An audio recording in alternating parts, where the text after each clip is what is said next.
बिस्मिल्लाहिर्रहमानिर्रहीम। आज हम कवर करेंगे basic econometrics and time series. लेकिन इस लेक्चर से ना सिर्फ इकोनोमेट्रिक्स और टाइम सीरीज़ के कॉन्सेप्ट्स क्लियर होंगे, बल्कि रिग्रेशन रिलेटेड जितने भी टूल्स हैं उसके बुनियाद पे, यानी इस लेक्चर की बुनियाद पे आप उनको भी अंडरस्टैंड कर पाएंगे।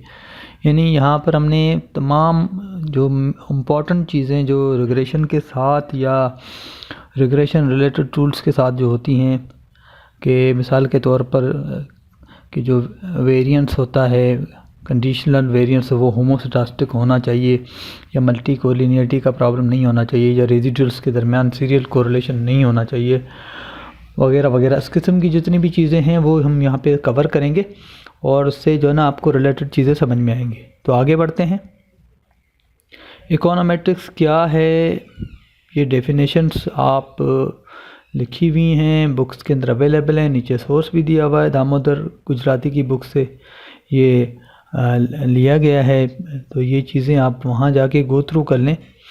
हमारा जो मेन टारगेट है, रिग्रेशन इक्वेशन क्या होती है वो भी आपके सामने है, y = b0 + b1x, जिसमें जो हमारा ये जो b0 है ये इंटरसेप्ट है, b1 हमारा स्लोप होता है। नीचे मेंशन भी है, b0 इंटरसेप्ट है, b1 स्लोप होता है, और ये हमारा इंडिपेंडेंट या एक्सप्लेनेटरी वेरिएबल होता है x, और y हमारा डिपेंडेंट वेरिएबल होता है। ठीक है, तो ये जो है बेसिक इक्वेशन है, ये आप से फेमिलियर होंगे। ये इसका मॉडल है। ये रिग्रेशन लाइन जो है, बेसिकली रिग्रेशन एक लाइन होती है, जैसे इसके अंदर x और y जो दो वैल्यूज़ होती हैं, x की और एक y की, तो ग्राफ पेपर पे हम जो ना उन वैल्यूज़ को डॉट्स की शक्ल में पुट करते हैं, डॉट्स लगाते हैं, डॉट्स लगा के फिर उसमें बेस्ट फिट लाइन हम ड्रॉ करते हैं जिसमें मैक्सिमम डॉट्स कवर हो जाएं या लाइन से डॉट्स का डिस्टेंस कम से कम हो। ठीक है, तो ये बेस्ट फिट लाइन जो है ना के अंदर फिट हुई। अब देखिए ये डॉट्स जो डेविएट कर रहे हैं, ये जैसे ये डॉट ये इतना डेविएट कर रहा है, ये डॉट देखिए इतना डेविएट कर रहा है, इसी तरीके से ये डॉट इतना डेविएट कर रहा है। तो ये जितने भी डॉट्स आपको नज़र आ रहे हैं डेविएट करते हुए, ये डॉट्स बेसिकली जो है वो एरर या रेजिडुअल या डिस्टर्बेंस को शो कर रहे हैं, एरर या रेजिडुअल या डिस्टर्बेंस को शो कर रहे हैं। ये डॉट, ये डॉट, ये डॉट, ये डॉट इतना डेविएट कर रहा है, ये डॉट बहुत करीब है। तो ये जो डॉट है ये बेसिकली रेजिडुअल, जिसको यू या ई से हम डिनोट करते हैं। तो रिग्रेशन की जो लाइन हम फिट करते हैं उसके अंदर जो डॉट डेविएट कर रहे होते हैं, जो लाइन से, जो लाइन के ऊपर होते हैं वो तो ठीक है, लेकिन जो लाइन से डेविएट वो बेसिकली रेजिडुअल होते हैं। अगर ये लाइन यानी डॉट्स ऐसे हों कि लाइन परफेक्टली फिट हो जाए, तो फिर हमारा जो मॉडल होगा उसका जो r² आएगा वो 1 आएगा, यानी 100% आएगा। तो अगर डॉट डेविएट करते हैं तो उसका मतलब, तो उसके अंदर रेजिडुअल है, एरर टर्म है, तो वहाँ पे r² कभी भी हमारा 1 नहीं आएगा। ज़्यादा डिस्टेंस होगा तो r² बहुत छोटा आएगा, लेकिन डिस्टेंस अगर कम से कम होगा, मैक्सिमम डॉट्स कवर हो रहे होंगे, तो r² हमारा अच्छा आएगा। आगे बढ़ते हैं। अच्छा, रिग्रेशन के अंदर एक बहुत अहम कॉन्सेप्ट है जो हम सबको समझना है, कि उसमें एक होता है कंडीशनल मीन और दूसरा होता है conditional unconditional mean. Conditional mean क्या होता है कि पर्टिकुलर एक्स वैल्यू के सामने अगर कुछ वाई की वैल्यूज़ हैं, जैसे ये एक्स की वैल्यूज़ हैं, ये सारी एक्स की वैल्यूज़ हैं, ये सारी वाई की वैल्यूज़ हैं। ठीक है, अब ये अगर ये एक्स जो है ना इनकम को शो कर रहा है, अब अगर इनकम किसी की 80 है तो कंजम्पशन लाजमी नहीं है सबकी 80 हो, वाई कंजम्पशन को शो कर रहा है। कंजम्पशन किसी फैमिली की 55 हो सकती है, किसी की 60, किसी की 65, 70, 75। तो 80 इनकम पे ये कंजम्पशन 5 फैमिलीज़ का डेटा लिया गया है। तो कंजम्पशन का टोटल 325 है। अगर कंजम्पशन का हमने मीन निकालें तो वो 65 आ रहा है, यानी 325 को जब हमने 1, 2, 3, 4, 5 ऑब्जर्वेशन के साथ डिवाइड किया तो हमारे पास 65 आ गया। तो ये जो कंजम्पशन का जो ये मीन है ये बेसिकली कंडीशनल मीन है। कंडीशनल मीन कैसे है कि 65 ये मीन तब होगा व्हेन x = 0, x = 80, यानी x अगर 80 होगा तो मीन जो है वो 65 होगा। तो ये कंडीशनल, ये कंडीशन है कि x अगर 80 होगा तो मीन ये होगा, पर x अगर 100 होगा तो मीन 77 होगा। तो ये कंडीशनल मीन है, ये सारे कंडीशनल मीन है। रिग्रेशन के अंदर ये सारे कंडीशनल मीन होते हैं, ठीक है। रिग्रेशन, अब ये कंडीशनल मीन की डिटेल आगे मैं डिस्कस करता हूँ। और दूसरा होता है अनकंडीशनल मीन, दूसरा होता है अनकंडीशनल मीन, यानी ये जितनी भी ऑब्जर्वेशन है, ये जितनी भी 5 ये हो गई, ये 6, ये 5, ये जितनी भी है सारी, सबको यानी सारी वैल्यूज़ को 5, 55, 60, 65, 70 सारी वैल्यूज़ को हम ऐड करें, सारी वैल्यूज़ को ऐड करके divided by number of observation कर दें। ये जितनी भी ऑब्जर्वेशन है 30 हैं या 40 हैं, सबको ऐड करके डिवाइड कर दो, तो उसका जो मीन आएगा वो अनकंडीशनल मीन कहलाएगा, वो अनकंडीशनल मीन कहलाएगा। यानी सबको ऐड करके divided by number of observation करो तो वो अनकंडीशनल मीन कहलाएगा। जैसे हम स्टेट्स के अंदर बेसिक जो मीन कैलकुलेट करते थे उसमें भी हम क्या करते थे, सारी वैल्यूज़ को हम ऐड करके divided by number of observation कर देते थे, तो हमारे पास मीन आ जाता था, तो हमारे पास मीन आ जाता था। यहाँ पे भी सारी वैल्यूज़ को जो है ना वो हम ऐड करके divided by number of observation कर देंगे तो हमारे पास अनकंडीशनल मीन आ जाएगा। लेकिन अगर किसी पर्टिकुलर एक्स के सामने कोई वाई की वैल्यूज़ हैं, उनको ऐड करके उनकी नंबर ऑफ़ ऑब्जर्वेशन के साथ डिवाइड करेंगे तो वो कंडीशनल मीन कहलाएगा। कंडीशनल मीन कहलाएगा। कंडीशनल इसीलिए कहलाएगा कि ये मीन वो उस कैटेगरी का है जहाँ पे x इक्वल टू 80 है, ये मीन उस कैटेगरी का है जहाँ x इक्वल टू 100 है, ये मीन 89 उस कैटेगरी का जहाँ पे x इक्वल टू 120 है। तो ये कंडीशन है कि x इतना होगा तो ये मीन है, x इतना होगा तो ये मीन है, x इतना होगा तो ये मीन है। लेकिन अनकंडीशनल मीन में ये कंडीशन नहीं है। अनकंडीशनल मीन में जस्ट हम सारी वैल्यूज़ को ऐड कर रहे हैं और divided by number of observation कर रहे हैं। आगे बढ़ते हैं। अब आते हैं इकोनोमेट्रिक्स की अजम्पशन पे। इकोनोमेट्रिक्स की अजम्पशन पहले हम डिटेल के साथ डिस्कस करते हैं, उसके बाद फिर उसकी मैं कैलकुलेशन आपको बताता हूँ। देखिए इकोनोमेट्रिक्स के अंदर जो है, जब आप रिग्रेशन मॉडल देखते हैं तो उसमें देखो y b1 b2 x plus u। अब इसमें देखो y और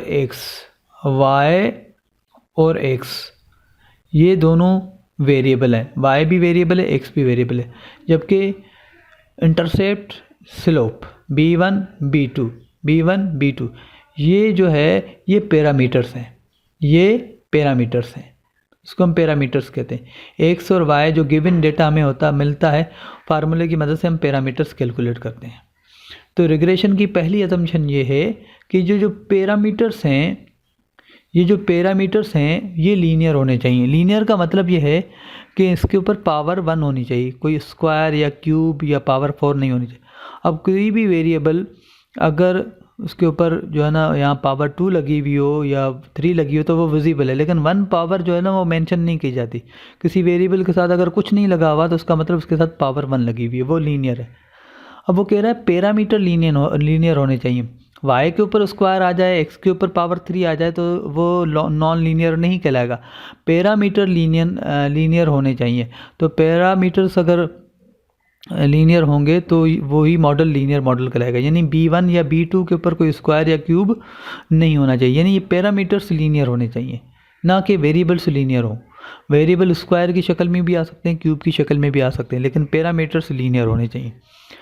असम्पशन 2 है x values are fix in repeated sampling. देखें x वैल्यू जब हम पुट करते हैं, यानी हम सपोज़ कोई रिग्रेशन इक्वेशन हमने बनाई कि y इक्वल्स टू कोई वैल्यू आ गई 5 प्लस 0.5 इंटू x। अब अगर यहाँ पे हम x की वैल्यू पुट करके y की वैल्यू कैलकुलेट करना चाहें, सपोज़ हमने 2 पुट किया, 2.5 स्लोप के साथ मल्टीप्लाई होके 1 हो गया, 1 फिर इंटरसेप्ट 5 के साथ ऐड होके 6 हो गया, तो y की वैल्यू 6 आ गई, यानी x 2 तो y की वैल्यू 6।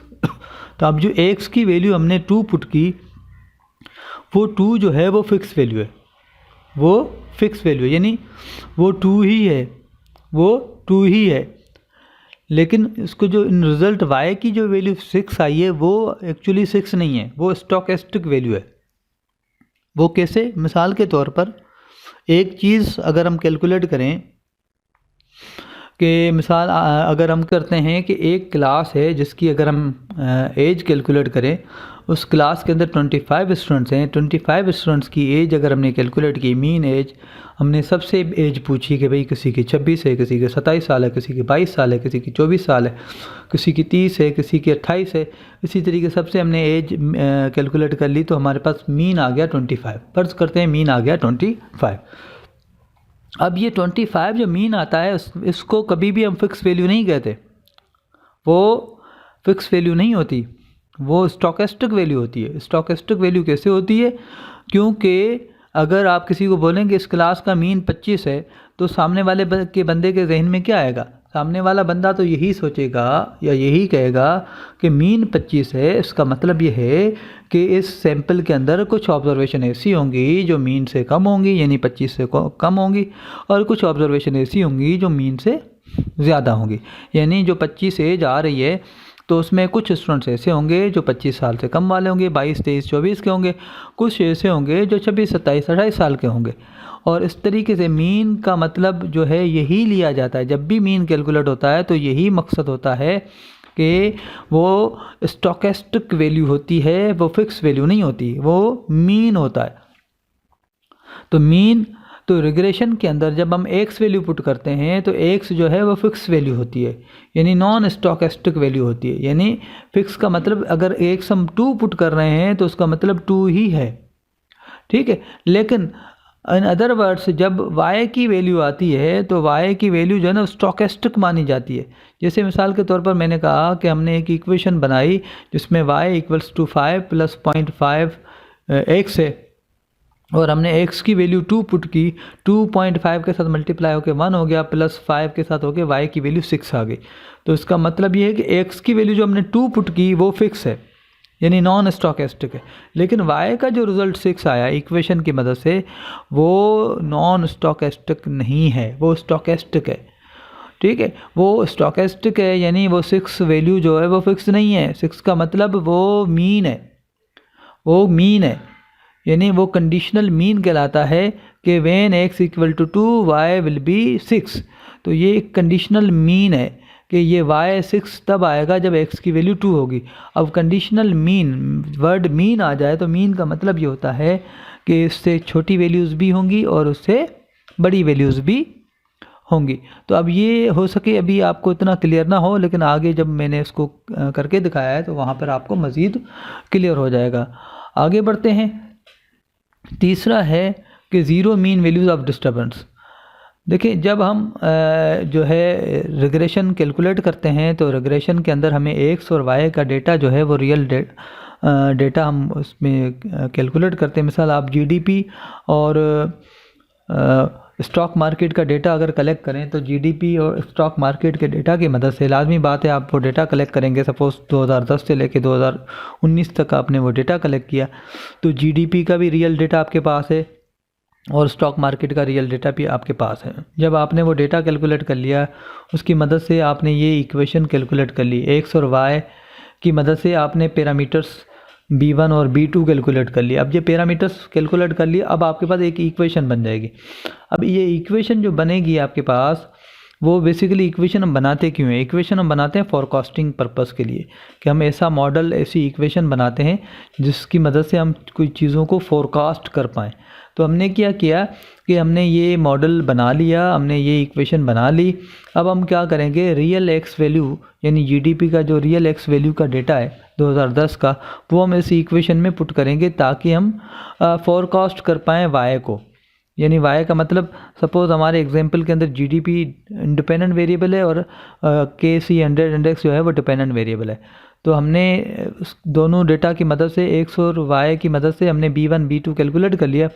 अब हम जीडीपी का रियल डेटा जो है वो इस इक्वेशन में पुट करते हैं 1 बाय 1। पहली वैल्यू हमने पुट की तो हमें वाई का कोई ना कोई रिज़ल्ट मिलेगा।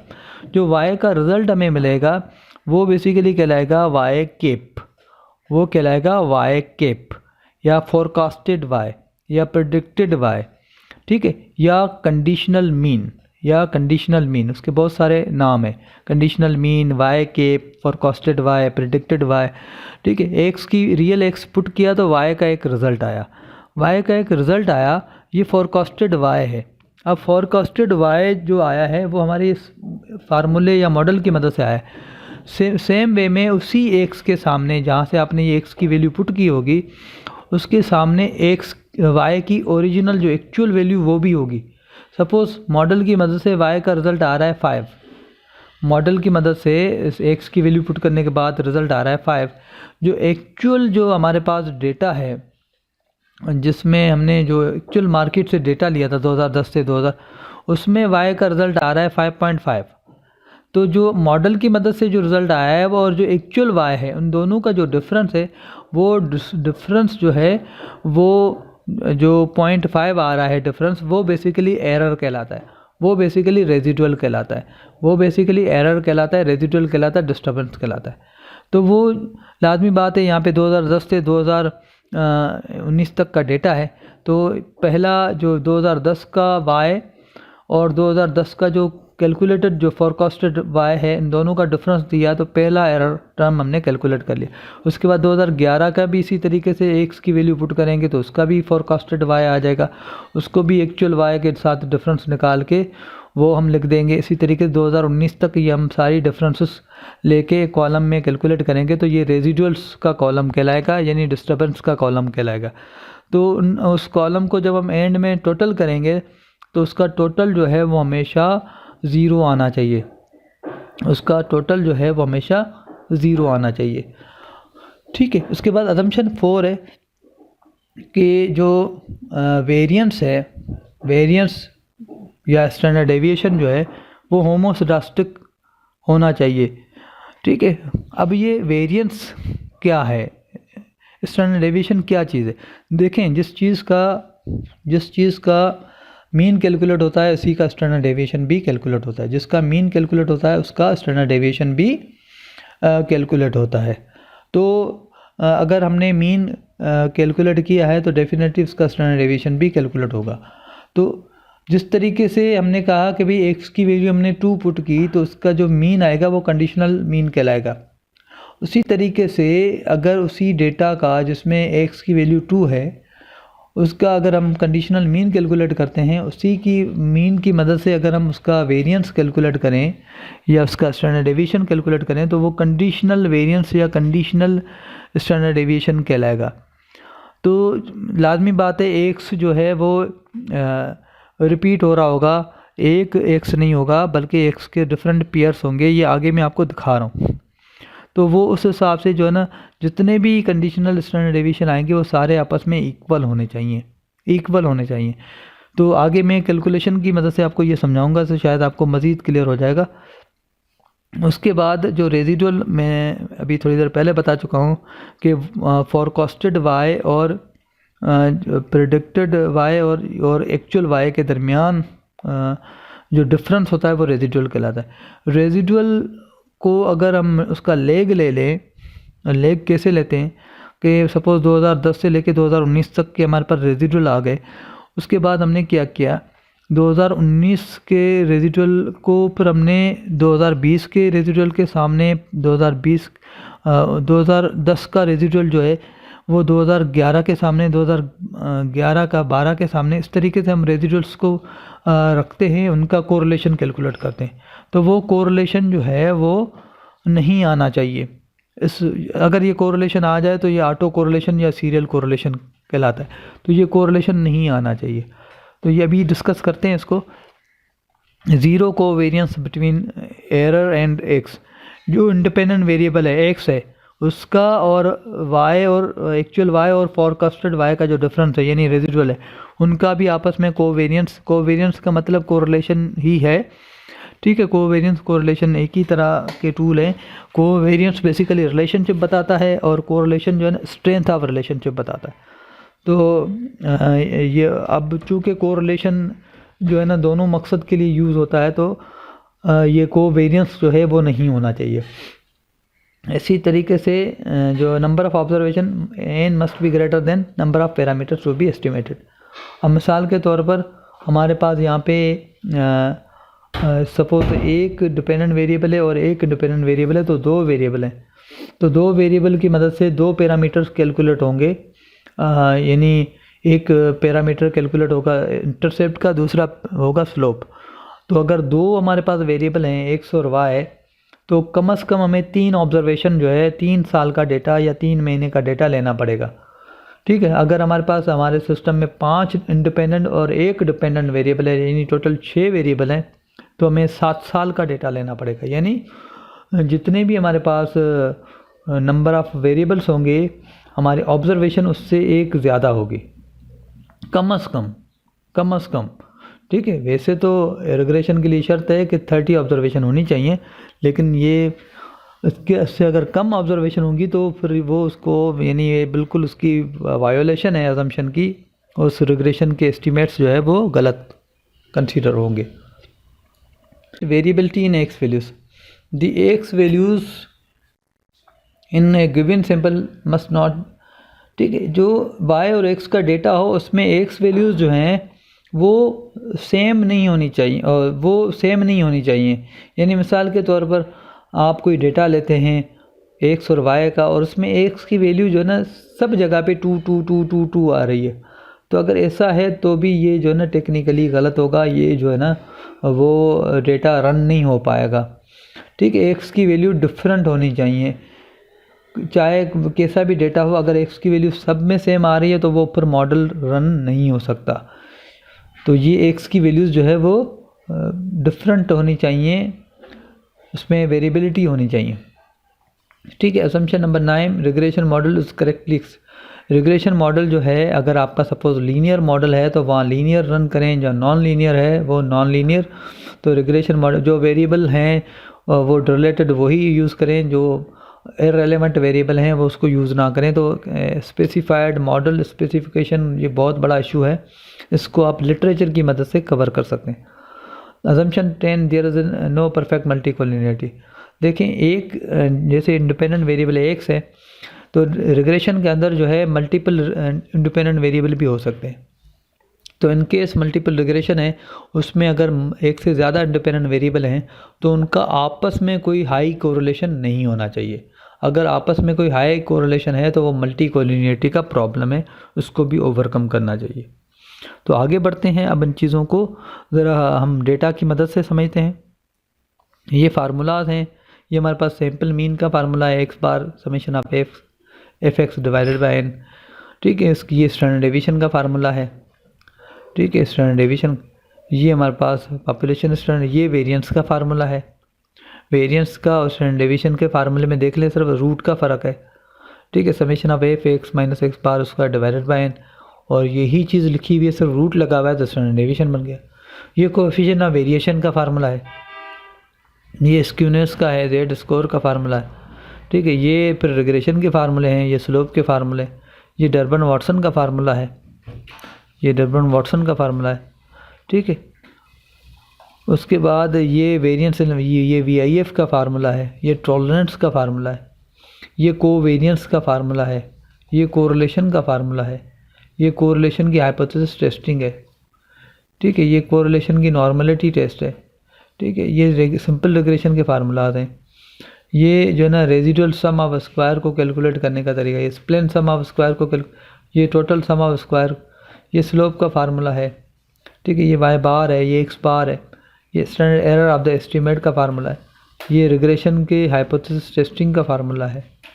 ठीक है, कॉन्फिडेंस इंटरवल का फार्मूला है। तो ये डिफरेंट फार्मूलाज जो हैं ये एक नज़र देख लें, ये आगे इसमें यूज़ होंगे और फिर इसकी मदद से हम कैलकुलेशन करेंगे। आगे बढ़ते हैं, देखिए यहाँ पर ये जो है ना हमने एक डेटा लिया हुआ है 1986 से लेके 2015 तक का हमने डेटा लिया हुआ है, और ये डेटा जो है कराची स्टॉक मार्केट PXX को हमने डिपेंडेंट वेरिएबल लिया है।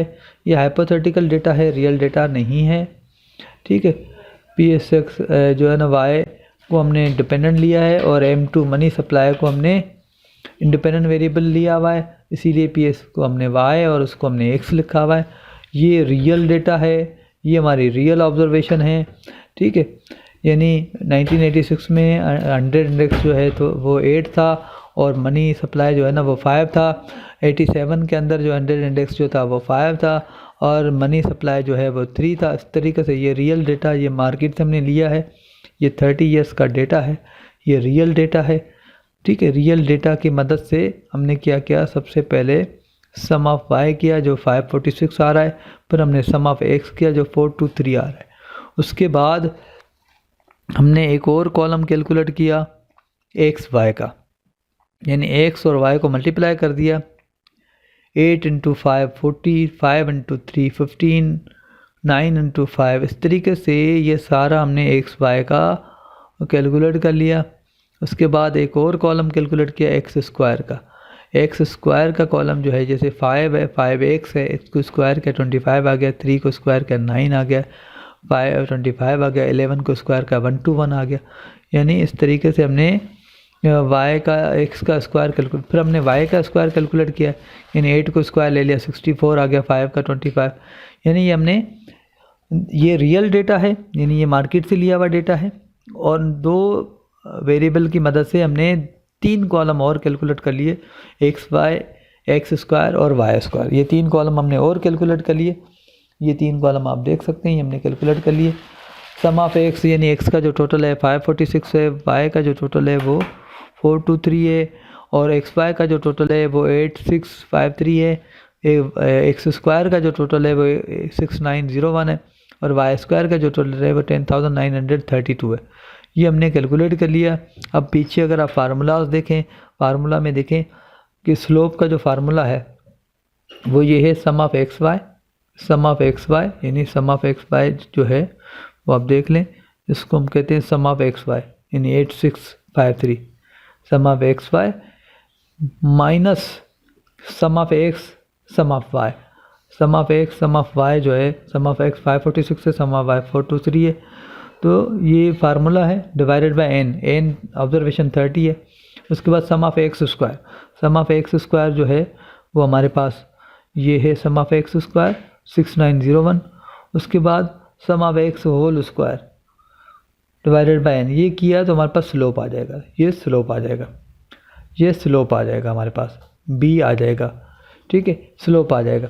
उसके बाद इंटरसेप्ट कैलकुलेट करने का क्या फार्मूला है, intercept equal to Y bar, Y bar का मतलब है वाई का मीन, वाई बार का मतलब है वाई का मीन, एक्स बार का मतलब है एक्स का मीन। यानी अगर मैं ये 423 है, 423 को डिवाइडेड बाय 30 कर दूं, यानी ये सम ऑफ वाई है, इसको divided by number of observation 30 कर दूं, तो उसका जो रिजल्ट आएगा वो वाई बार कहलाएगा। इसी तरीके से 546 ये मेरा सम ऑफ एक्स है, इसको अगर मैं डिवाइडेड बाय 30 कर दूँ तो उसका जो टोटल आएगा या उसका जो आंसर आएगा वो एक्स बार कहलाएगा।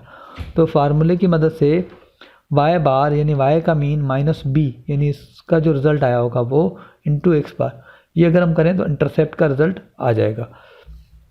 तो ये सारी चीज़ें देखें, हमारे पास जो स्लोप आया है 1.09, ये बिल्कुल बी के फार्मूले से कैलकुलेट हुआ है। आप चाहें तो उसको मैन्युअली कैलकुलेट करके देख लें, ठीक है, फार्मूला आपके सामने मौजूद है। और ये इंटरसेप्ट जो ए है, ए हमने अभी पाई बार माइनस बी इंटू एक्स बार किया था, ये हमारा जो है इंटरसेप्ट है, ये बिल्कुल उसी तरीके से कैलकुलेट हुआ है, तो ये भी आप चेक कर सकते हैं, ठीक है। तो ये हमारे पास रिज़ल्ट्स आ गए, ये रिज़ल्ट्स आ गए। उसके बाद क्या हुआ कि हमने इक्वेशन बना दी। इक्वेशन क्या बनी, क्योंकि अब हमारे पैरामीटर्स आ गए, ये रिग्रेशन इक्वेशन है y equals to a plus B X. अब a हमारे पास जो है वो यानी इंटरसेप्ट जो है 3.834 आया है और स्लोप जो है वो 1.091 है। तो ये देख लें, इंटरसेप्ट प्लस बी एक्स, यानी इंटरसेप्ट जो है वो 3 पॉइंट समथिंग है और ये 1 पॉइंट समथिंग है। तो हमने जो है ना उसको रिग्रेशन में ये लिख लिया है 3.83 प्लस 1.0189, ये हमारे पास आ गया है। ये दोनों पैरामीटर्स हैं और इंटू एक्स हमने कर दिया, ये वाई के बराबर। अब मैं क्या करूँगा इसको, अब मैं एक और जो है ना कॉलम कैलकुलेट कर रहा हूँ कि अब मैं क्या करूँगा, ये इक्वेशन मेरे पास आ गई। इस इक्वेशन के अंदर जो ओरिजिनल एक्स है यानी m2 जो है, m2 जो ये ओरिजिनल जो एक्स है, वो जो रियल डेटा जो हमने मार्केट से कलेक्ट किया है वो एक्स जो है 5 में यहाँ पुट किया मैंने, 5 पुट किया, 5 जो है 1.0189 के साथ मल्टीप्लाई हो गया। उसके बाद उसको ऐड कर दिया 3.83 में, तो मेरे पास जो रिज़ल्ट आया वो आया वाई कैप का, मेरे पास जो रिज़ल्ट आया वो आया वाई कैप का। तो वाई कैप का जो रिज़ल्ट है वो मैंने जो है यहाँ पे पुट कर दिया। यानी अगर मैंने इस इक्वेशन में 5 पुट किया तो मेरे पास रिजल्ट आया 8.928, यानी मैंने इस मॉडल के अंदर, इस इक्वेशन के अंदर 5 पुट किया तो मेरे पास रिजल्ट आया 8.928। ये मेरे पास रिजल्ट आया। ये रिजल्ट कहलाएगा वाई कैप या फोरकास्टेड वाई या प्रिडिक्टेड वाई या कंडीशनल मीन। कंडीशनल मीन यानी 8.928 रिज़ल्ट मेरे पास तब आएगा जब x की वैल्यू 5 होगी। अब आप x 5 जब भी इस मॉडल के अंदर पुट करेंगे आपको हर मर्तबा यही रिज़ल्ट मिलेगा 8.928। तो x जब भी पुट करेंगे तो आपको y का रिज़ल्ट, y कैप का रिज़ल्ट हमेशा 8.92 मिलेगा। यानी ये कंडीशनल मीन है कि x की वैल्यू इतनी होगी तो y का रिज़ल्ट ये आएगा। तो ये मीन है। मीन का मतलब जो अभी मैं थोड़ी देर में इसको मज़ीद क्लियर करता हूँ कि ये मीन है। मीन का मतलब ये होता है इससे ऊपर भी कुछ वैल्यूज़ होती हैं, उसके नीचे भी कुछ वैल्यूज़ होती हैं। क्योंकि मीन का मतलब ये नहीं होता कि वो परफेक्ट नंबर होता है, वो स्टोकेस्टिक नंबर होता है। उससे कुछ वैल्यूज़ ऊपर होती हैं, कुछ वैल्यूज़ नीचे होती हैं। सिमिलरली फिर मैंने जो है ना x3 पुट किया तो 3 जब मैंने यहाँ पुट किया तो मेरे पास वाई कैप का जो रिज़ल्ट आया वो 6.89 आ गया। उसके बाद फिर अगेन मैंने 5 पुट किया, अगेन 5 पुट किया यहाँ पे तो मेरे पास देखिए अगेन 8.928 आ गया। उसके बाद मैंने फिर 11 पुट किया यहाँ पे, 11 जब इक्वेशन में पुट किया तो मेरे पास आंसर आ गया 15.04। फिर जब मैंने 12 पुट किया यहाँ पे तो मेरे पास रिज़ल्ट आ गया 16.06। ये सारे मेरे फोरकास्टेड रिज़ल्ट हैं, ये सारे मेरे प्रिडिक्टेड रिज़ल्ट हैं। ठीक है, ये मैं फोरकास्ट कर रहा हूँ, ये वाई कैप कहलाते हैं, ये कंडीशनल मीन कहलाते हैं। ठीक है, अब मैं क्या करूँगा कि मेरे पास देखिए ये एक्स और वाई ये मेरा रियल डेटा है जो मार्केट से मैंने कैप्चर किया है। उस कैप्चर्ड डेटा से, उस मार्केट से कलेक्टेड डेटा की मदद से मैंने ये मॉडल बना दिया। मॉडल क्यों बनता है? मॉडल बनता ही फॉरकास्ट पर्पस के लिए है कि आप पास्ट डेटा को यूज़ करते हुए एक मॉडल बनाते हैं, उसको फिर फ्यूचर एस्टिमेशन के लिए यूज़ करते हैं। यही मॉडल का काम होता है, यही बेसिकली रिसर्च के अंदर काम हो रहा होता है। तो जब ये मेरे पास डेटा आ गया, ये डेटा मैंने रियल की मदद से जो है ये मॉडल कैलकुलेट कर लिया। अब ये मॉडल को मैं चेक कर रहा हूँ कि आया ये मॉडल मुझे परफेक्ट रिजल्ट दे रहा है या नहीं, किसी पर्टिकुलर एक्स पे वही वाई का रिजल्ट आ रहा है या नहीं। तो मैंने देखा कि जो मॉडल की मदद से जो एक्स हमने पुट किया, जो वाई का रिज़ल्ट आया 8.928 और जो एक्चुअल वाई है जो मेरा ओरिजिनली जो उस पर्टिकुलर एक्स के सामने है, जो रियल डेटा है उसके अंदर जो है 0 पॉइंट यानी वाई से मैंने वाई कैप माइनस किया तो मेरे पास आंसर आ गया 0.928 माइनस में। तो ये बेसिकली ये जो डिफरेंस है ये मेरा रेजिडुअल है, ये जो डिफरेंस है ये मेरा एरर है, ये मेरा रेजिडुअल है, ये मेरा एरर टर्म है। तो ये इसी तरीके से फिर हमने जो दूसरा वाई कैप कैलकुलेट किया उसको जब हमने एक्चुअल जो वाई था उसके साथ देखा तो -1.89 का डिफरेंस आ रहा है। तो ये जो है ये हमारा ये रेजिडुअल है, ये एरर टर्म है। इसी तरीके से जो है सपोज़ हमने ये एक्स वैल्यू 5 पुट की तो हमारे पास जो वाई कैप की वैल्यू कैलकुलेट होके आ गई वो 8.928 आ गई। और जब हमने इसका डिफरेंस निकाला एक्चुअल वाई के साथ तो y minus Y bar Y cap square का जो आंसर आ गया वो 0.072।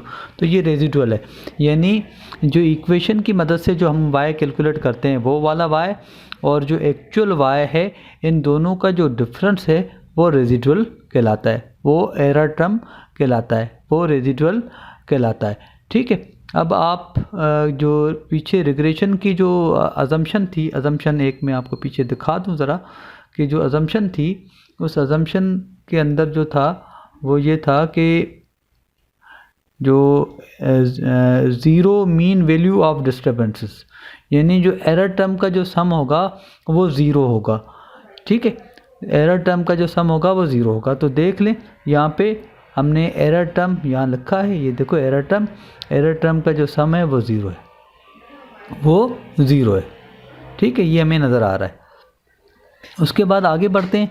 अब देखें मैं आपको जैसे पहले बता चुका हूँ कि एक्स वैल्यू, हर एक्स वैल्यू के सामने जो, यानी हर एक्स वैल्यू की मदद से जो वाई कैप का रिज़ल्ट आता है वो कंडीशनल मीन कहलाता है।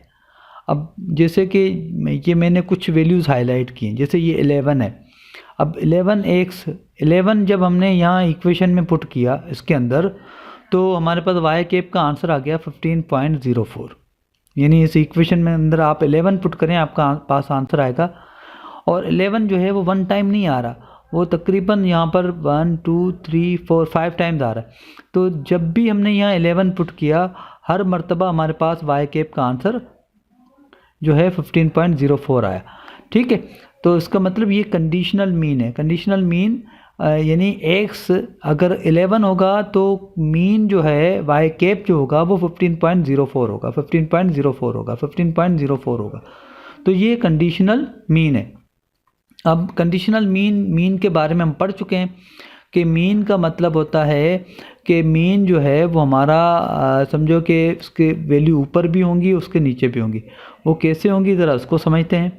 देखिए, ये तो हमारी फोरकास्टेड वाई वैल्यू है, यानी एक मॉडल की मदद से ये रिज़ल्ट आए, लेकिन एक्चुअल वाई आप देखें 14 है। ठीक है, फिर दूसरे 11 के सामने आप एक्चुअल वाई देखें 15 है, तीसरा आप देखें 14 है, फिर देखिए 15 है, फिर देखिए 16 है। तो इसका मतलब ये है कि जो एक्स के अगेंस्ट जो ओरिजिनल जो वैल्यू है वाई की वो 14 भी है, वो फिर 14 है, 15 भी है, 16 भी है। यानी ये वाई की वैल्यूज़ देखो वेरी कर। अब उनका जो मीन आ रहा है, यानी उनका जो मीन आ रहा है वो 15.04 है। ठीक है, क्योंकि मीन का मतलब ये होता है कुछ वैल्यूज़ के ऊपर होंगी, कुछ वैल्यू नीचे होंगी। तो 15.04 से कुछ वैल्यूज़ नीचे हैं, 14 है, और इसी तरीके से कुछ वैल्यूज़ ऊपर हैं, यानी 15 भी उससे नीचे है और कुछ वैल्यू उससे ऊपर हैं, 16 है जैसे। तो ये समझो कि ये 5 वैल्यूज़ हैं, उनका जो मीन आ रहा है वो 15.04 आ रहा है, जो कि मॉडल की मदद से आया। उसके बाद एक और वैल्यू को देख लेते हैं, जैसे 10 है। 10 जब हमने यहाँ इक्वेशन में पुट किया तो 10 से हमारे जो पास कंडीशनल मीन आया वो 14.04 आया, 14.04 आया। ठीक है, तो 14.04 दूसरी मरतबा 10 पुट किया 14.04, यानी तीसरी मरतबा, चौथी मरतबा कंडीशनल मीन पुट। अब आप 10 के सामने ओरिजिनल वाई की वैल्यू देखें 12 है, 15 है। ठीक है, 15 है, 15 है, यानी 15 15 15 और 12, हमारे पास मीन आया है 14.04। तो ये देखें, ये कुछ वैल्यूज़ जो हैं वो, यानी जो 12 वैल्यू है वो मीन से छोटी है और जो 15 वैल्यू है वो मीन से बड़ी है। तो यानी कहने का मकसद ये है कि मीन का मतलब, यानी जो वाई कैप का रिज़ल्ट आता है वो जो है ना स्टोकेस्टिक रिज़ल्ट होता है। इसकी जो रिज़ल्ट का मतलब ये होता है कि ये मीन होता है, कुछ वैल्यू उससे छोटी होंगी, कुछ वैल्यू उससे बड़ी होंगी, जबकि एक्स की वैल्यू जो है ना वो फिक्स होती है, यानी 10 का मतलब 10 ही है। ठीक है, आप देखिए हर मरतबा 10 ही है, ये वैल्यू फिक्स है। लेकिन उसके अगेंस्ट जो वाई का रिज़ल्ट आएगा वो वैल्यू फिक्स नहीं है समझी जाएगी, वो वैल्यू ये समझी जाएगी ये मीन है, इससे कुछ वैल्यूज़ छोटी होंगी और कुछ वैल्यूज़ बड़ी होंगी। इसी तरीके से बाकी वैल्यूज़, एक्स वैल्यूज़ जो भी रिपीट हो रही होंगी उसकी हम मीन कैलकुलेट जो है ना वो करेंगे।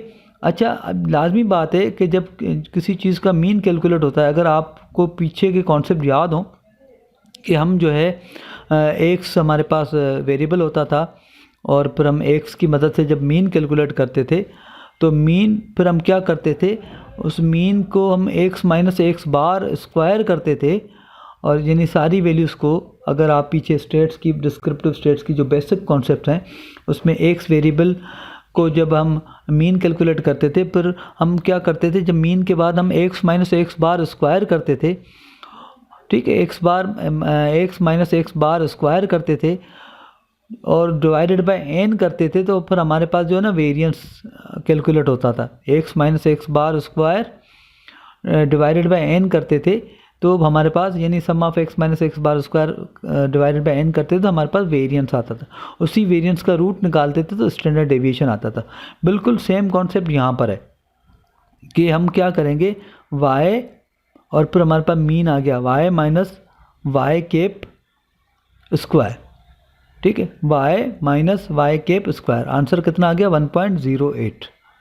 ठीक है, फिर y 15 minus Y cap square, यानी जो सिमिलर वैल्यूज़ है, यानी जो एक सपोज पहले हम x11 वाली वैल्यूज़ को के y को y कैप के साथ स्क्वायर करके हम लिखेंगे, यानी 14 को 15 पॉइंट स्क्वायर के ये आ गया, फिर 15 को 15.05 के साथ स्क्वायर करके ये आ गया, इसी तरीके से ये कर दिया। उसके बाद 15 को ये 15 ये वैल्यू आ गई, उसके बाद 16 में तो ये वैल्यू आ गई। अब हम क्या करेंगे कि जो ये 5 वैल्यूज़ आ रही हैं 0.91 0.00 1.08, ये पाँचों वैल्यूज़, ये हमारे पास समझो कि ये जहाँ x11 है, यानी क्योंकि हमने सिर्फ वो वैल्यूज़ कैलकुलेट की हैं जहाँ पे x11 है, जहाँ पे x11 है तो हमने वो वैल्यूज़ कैलकुलेट की हैं। तो वो वैल्यूज़ जो हमने कैलकुलेट की हैं तो ये हमारे पास रिज़ल्ट्स आ रहे हैं y minus Y cap square के, ये बिल्कुल सेम वही रिज़ल्ट है जैसे x minus X bar square हम करते हैं। अब चूँकि x minus X bar square जो डिस्क्रिप्टिव स्टेट्स के अंदर हम करते हैं वहाँ पे एक ही मीन होता है और एक ही स्टैंडर्ड डेविएशन होता है। यहाँ पे चूँकि डिफरेंट x वैल्यूज़ हैं तो हर x वैल्यू, यानी जैसे 11 का होगा तो वो अलग जो है ना वो उसका मीन होगा, 10 का अलग होगा, तो ये डिफरेंट कंडीशनल मीन है, यानी हर x वैल्यू के अगेंस्ट जो भी मीन बनेगा वो कंडीशनल मीन कहलाएगा। तो हमने x11 के सामने जितने भी वैल्यूज़ थी उनको कंडीशनल मीन के साथ बारी बारी माइनस करके इसको स्क्वायर किया, यानी वही यहाँ पे मीन वाई के पे, वहाँ पे हमारा x बार होता था, यहाँ पे हमारी y वैल्यू है वहाँ पे x होती थी, तो x minus X bar square similar same concept है y minus Y cap square. तो हमने y minus Y cap square 11 के सामने वाले सारे कैलकुलेट कर लिए। अब हम जो है ना इन पाँचों को ऐड करेंगे, पाँचों वैल्यूज़ को ऐड करके डिवाइडेड बाय 5 करेंगे तो ये मेरे पास कंडीशनल वेरिएंस आ जाएगा, ये मेरे पास कंडीशनल वेरिएंस आ जाएगा, यानी y minus Y cap square को मैंने कैलकुलेट किया तो मेरे पास कंडीशनल वेरिएंस आ गया। कंडीशनल वेरिएंस क्यों आया? ये वेरिएंस आएगा व्हेन x की वैल्यू जो है ना इक्वल टू 11, ये उसका कंडीशनल वेरिएंस होगा। इसी तरीके से जो 10 के सामने है, फिर 10 की हमने जो ना y minus Y cap square निकाले और ये इसकी 4 वैल्यूज़ आ गई 1 2 3 4, तो ये जो है कंडीशनल वेरिएंस कहलाएगा, यानी चारों को ऐड करके डिवाइडेड बाय 4 करेंगे तो ये कंडीशनल वेरिएंस कहलाएगा व्हेन x इक्वल टू 10।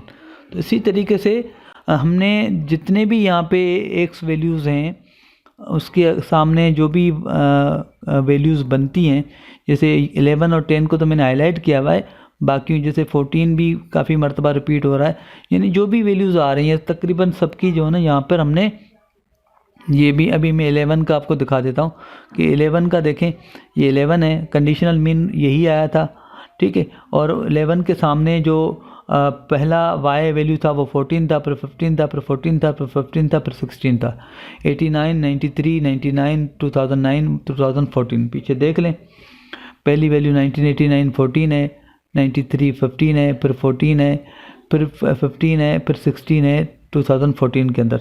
तो वही काम किया है यहाँ पे, जब और कंडीशनल मीन जो है जब 11 हो तो ये y के वैल्यूज़ आ रही हैं कंडीशनल मीन के साथ, जब हमने माइनस किया उसको तो ये y का माइनस वाई कैप का रिज़ल्ट आ गया।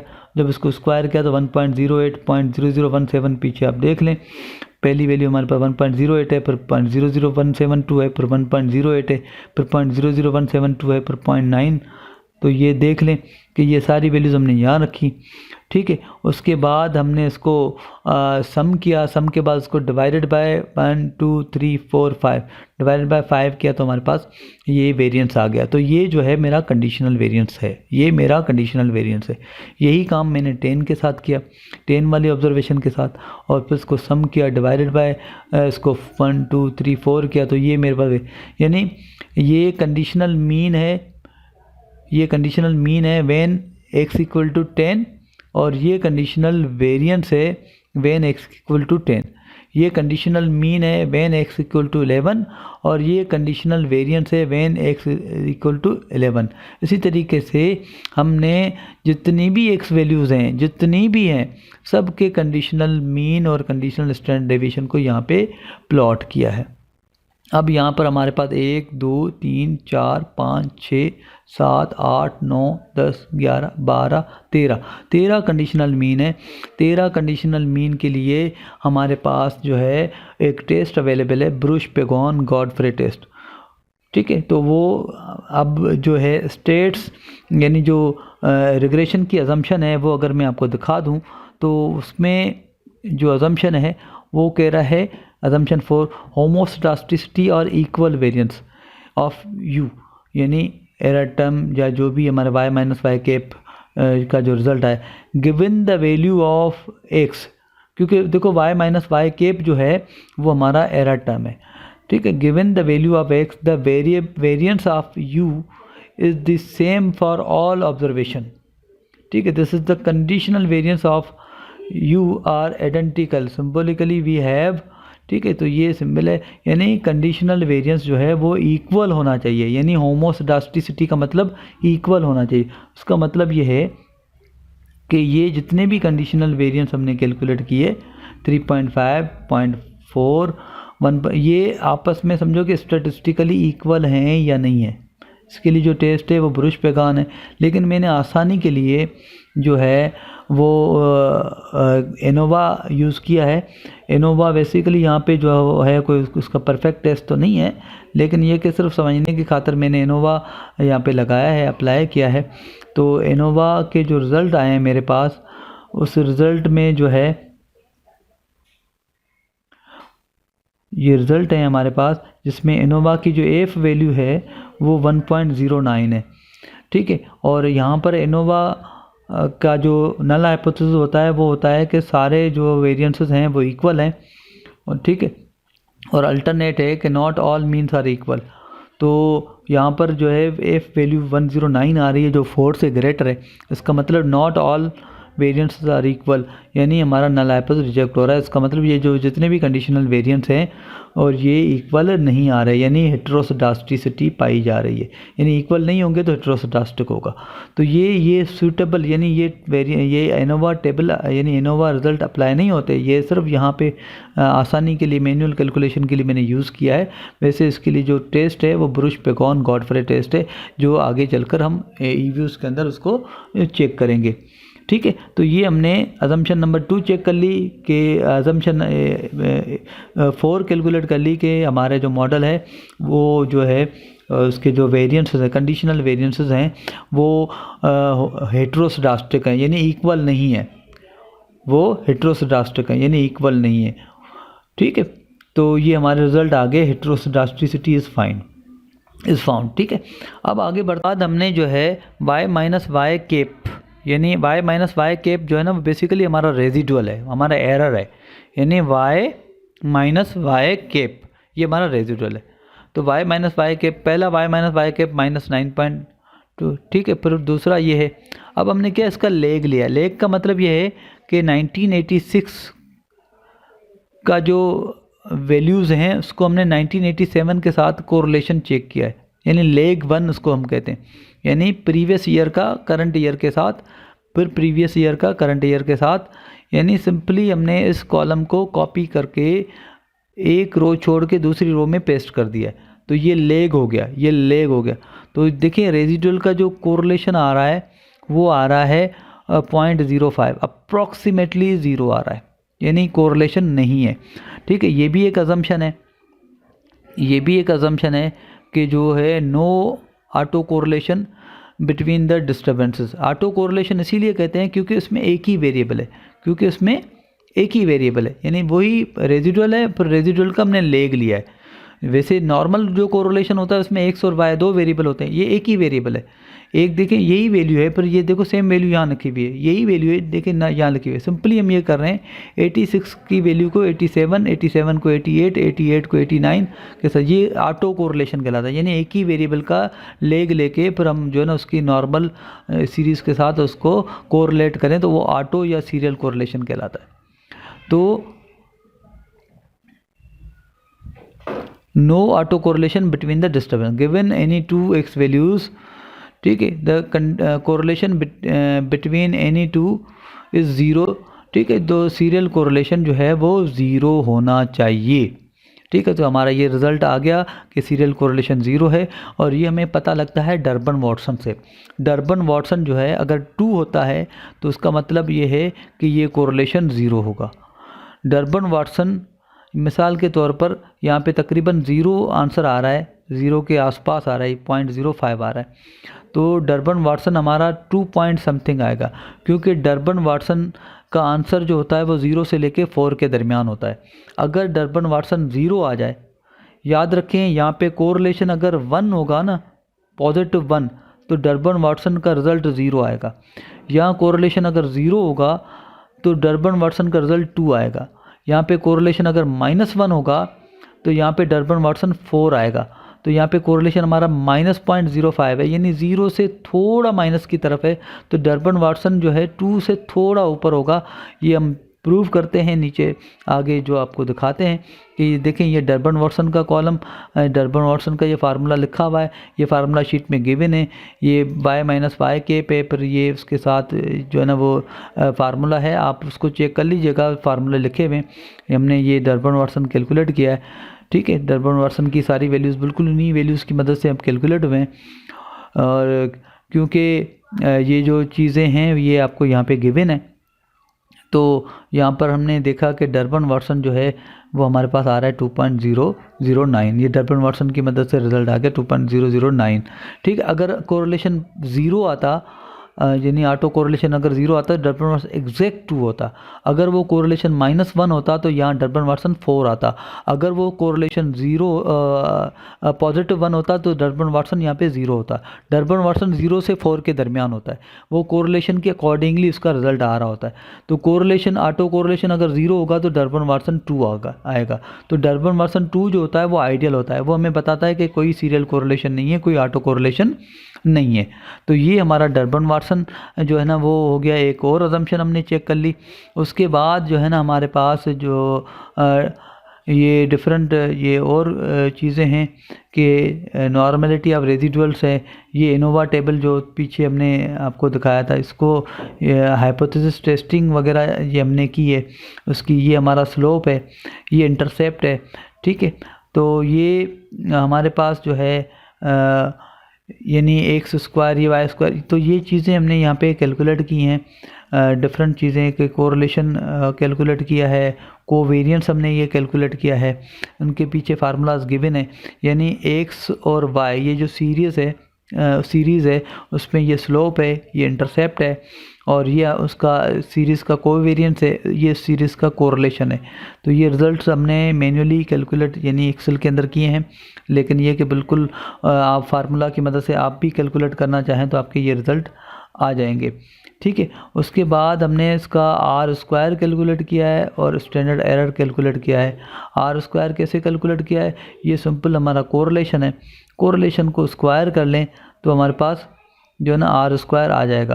आर स्क्वायर दो तरीक़ों से कैलकुलेट होता है, एक तो कोरिलेशन को स्क्वायर कर दो, ठीक है। उसके बाद उसके अलावा उसके जो है ना एक और जो है ना वो फार्मूला होता है, वो जो फार्मूला पीछे मैं आपको बता चुका हूँ, ये हमारे पास जो ये residual sum of square, explain sum of square और टोटल सम ऑफ स्क्वायर, ठीक है। तो आर स्क्वायर का जो फार्मूला है वो ये है कि एक्सप्लेन सम ऑफ स्क्वायर यानी Y cap minus Y bar square, Y cap minus Y bar square, Y cap जो हमारा एरर है माइनस वाई बार हमारा कंडीशनल मीन है, ठीक है। Square divided by Y minus Y bar square, Y minus Y bar square total sum square, यानी explain को यानी ई एस एस को divided by T S S करेंगे तो हमारे पास आर स्क्वायर आ जाएगा। तो आप देख लें कि आर स्क्वायर जो है हमारा ये जो Y minus Y cap square यानी ये जो एरर टर्म है Y minus Y cap square, ये हमने ये कैलकुलेट किया 22.366 आ रहा है। फिर हमने Y minus Y bar square calculate किया है, Y minus Y bar square calculate किया है, ये हमारा टी एस एस है 1995।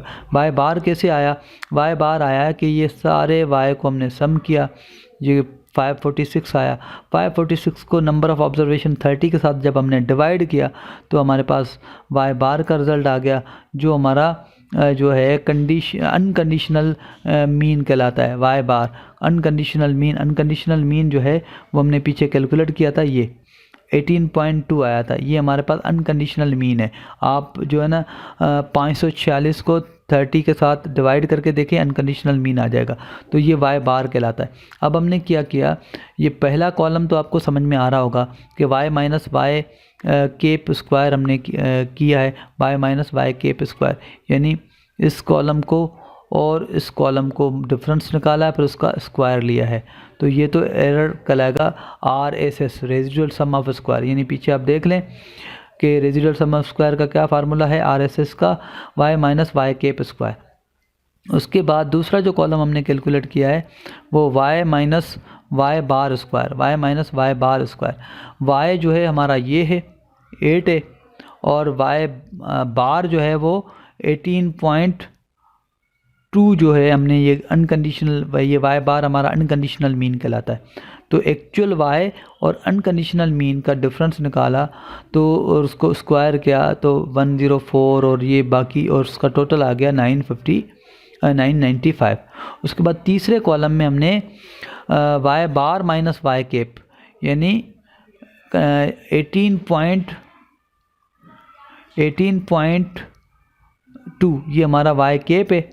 वाई केप में से हमने माइनस किया, वाई केप में से हमने माइनस किया वाई बार, यानी 18 से 15.04, यानी सबसे पहले वाई केप हमारे पास 18 यानी वाई 18 जो आंसर आ रहा है अनकंडीशनल वाई का, उसमें से हमने 8.92 यानी वाई केप माइनस किया, यानी वाई बार माइनस वाई केप किया, तो पहला रिज़ल्ट हमारे पास आ गया 85.97। इसी तरीके से दूसरा हमने वाई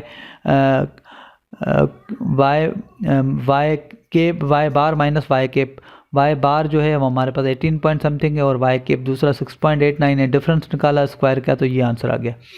तो ये जो आंसर है 972, ये ESS का, एक्सप्लेन सम ऑफ स्क्वायर, ये TSS का है। ये टोटल, ये पीछे जो है ना फार्मूले गिवन है। Explain sum of square ESS का फार्मूला है Y cap minus Y bar square. ठीक है, वाई केप जो है वो हमारे इक्वेशन की मदद से जो वैल्यूज़ वाई की हमने कैलकुलेट की थी, यानी जो कंडीशनल मीन जो था वो वाई केप कहलाता है।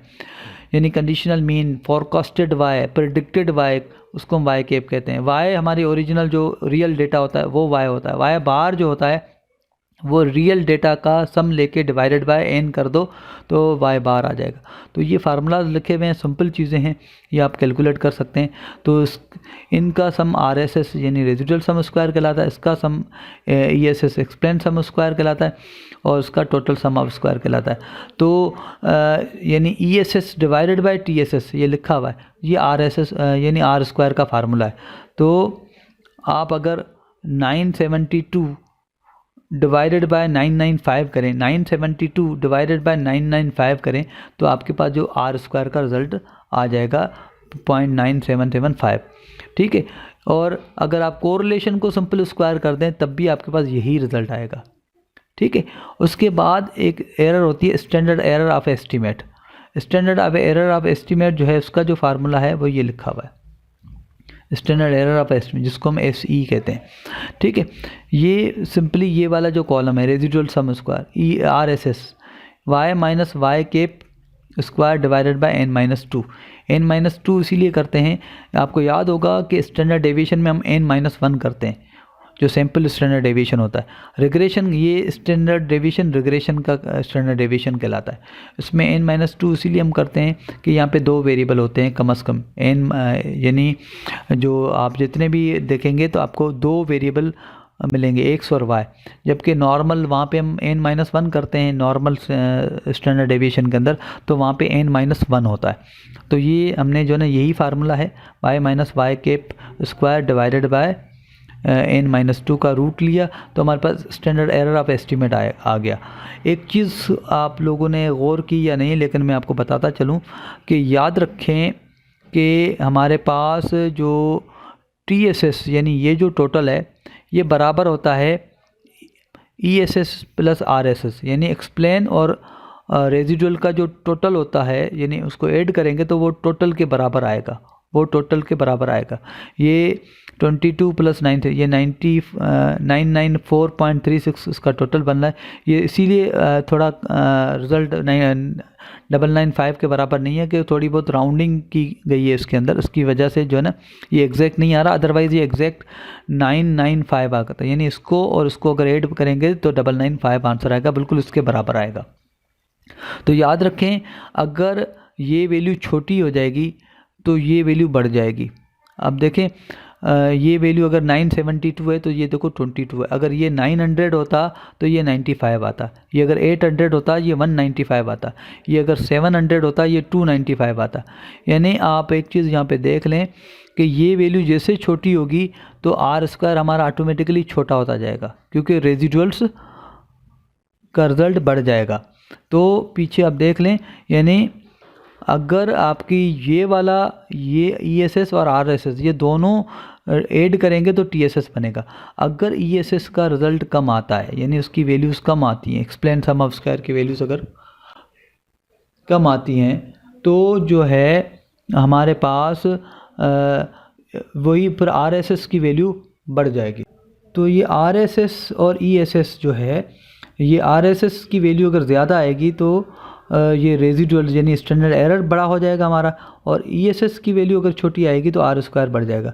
तो याद रखें, एक्सप्लेन अगर ज़्यादा आता है तो R² ज़्यादा आएगा, तो हमारा मॉडल फिट हो जाएगा। यानी R² क्यों ज़्यादा आएगा, रीज़न ये है कि R² तब हमारा जो ज़्यादा आता है जब एरर टर्म हमारा कम से कम होगा। यहाँ पे आप देख लें, अगर ये y माइनस वाई केप का ये जो डिफरेंस है, ये अगर कम हो जाए, यानी ये ख़त्म हो जाए, यानी जितना y यहाँ हो उतना y केप का रिज़ल्ट आ रहा हो, यानी यहाँ पे भी 8 आ रहा हो, यहाँ पे भी 8 आ रहा हो, यानी हमारे एक्चुअल y और हमारी इक्वेशन की मदद से जो रिज़ल्ट आए वो दोनों अगर बराबर हों तो यहाँ पे y माइनस वाई केप का रिज़ल्ट 0 आएगा। ठीक है, और अगर ये सारी वैल्यूज़ बराबर हों, उसका मतलब हमारा मॉडल जो है वो 100% जैसा रियल है वैसा ही रिज़ल्ट दे रहा है। अगर ऐसा मॉडल बन जाए तो इसका मतलब फिर हम फ्यूचर को 100% जो है ना वो फोरकास्ट कर सकते हैं। ठीक है, लेकिन चूंकि हमारा यहाँ पे एक्चुअल रिजल्ट्स और हमारे मॉडल के रिज़ल्ट में फ़र्क है तो ये एरर टर्म कहलाएगा। तो एरर टर्म जब भी होगा तो उसका मतलब R² जो है वो कभी भी हमारा 1 के करीब नहीं आएगा, वो 100% के करीब नहीं आएगा। लेकिन एरर टर्म अगर 0 हो जाए तो R यानी एरर टर्म यानी y minus Y cap square, इसका अगर ये 0 आ जाए तो उसका मतलब ये ESS और TSS दोनों बराबर हो जाएंगे, क्योंकि ESS अगर 995 होगा, ये 0 होगा तो ये 995 टोटल के बराबर हो जाएगा। तो ESS जितना बड़ा होगा उतना R² हमारा ज़्यादा आएगा, उतना हमारा मॉडल फिट होगा, क्योंकि उसमें एरर टर्म कम से कम होगा या ना होने के बराबर होगा। तो ये स्टैंडर्ड एरर ऑफ एस्टीमेट हमने कैलकुलेट किया है, इसी फार्मूले से हमने कैलकुलेट किया है, ये जो फार्मूला है। ठीक है, और जब हम हाइपोथेसिस टेस्ट करते हैं, हाइपोथेसिस जो रिग्रेशन का टेस्ट करते हैं, उसमें हम slope divided standard error of estimate divided by sum of x² minus sum of x whole square divided by n, ये बिल्कुल वही फार्मूला है जो आपको यहाँ स्लोप के अंदर फार्मूला नज़र आ रहा है। स्लोप का जो डिनोमिनेटर है summation of x² minus sum of x whole square, ये बिल्कुल यही रिजल्ट है। समेशन ऑफ x² यानी समेशन ऑफ x², ये x² का सम है, और सम ऑफ x होल स्क्वायर जो है x² का जो सम है वो ये आ रहा है, sum of x whole square इसका टोटल ये आ रहा है। तो इसको अगर आप इस फार्मूले में नीचे पुट करें तो ये हमारी t वैल्यू कैलकुलेट होके आ जाएगी जो हाइपोथेसिस टेस्टिंग में यूज़ होती है। t वैल्यू यानी जो कैलकुलेट होती है slope, standard error of estimate और ये वाला।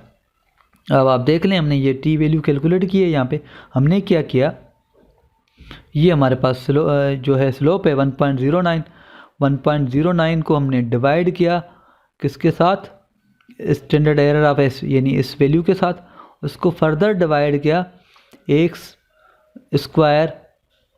सम of x² minus sum of x whole square divided by n। यानी ये जो फार्मूला अभी मैंने आपको दिखाया हमने स्लोप यहाँ रखा 1.09 और स्टैंडर्ड एरर हमका रिजल्ट एरर ऑफ एस्टिमेट का रिजल्ट यहाँ रखा और फिर सम ऑफ एक्स इसको किया तो हमारे पास टी वैल्यू जो आ गई वो आ गई 34.89। ठीक है, तो टी वैल्यू 2 से ज़्यादा आ रही है, इसका मतलब एक्स जो है वाई के ऊपर इफेक्ट कर रहा है, एक्स जो है वो वाई के ऊपर इफेक्ट कर रहा है।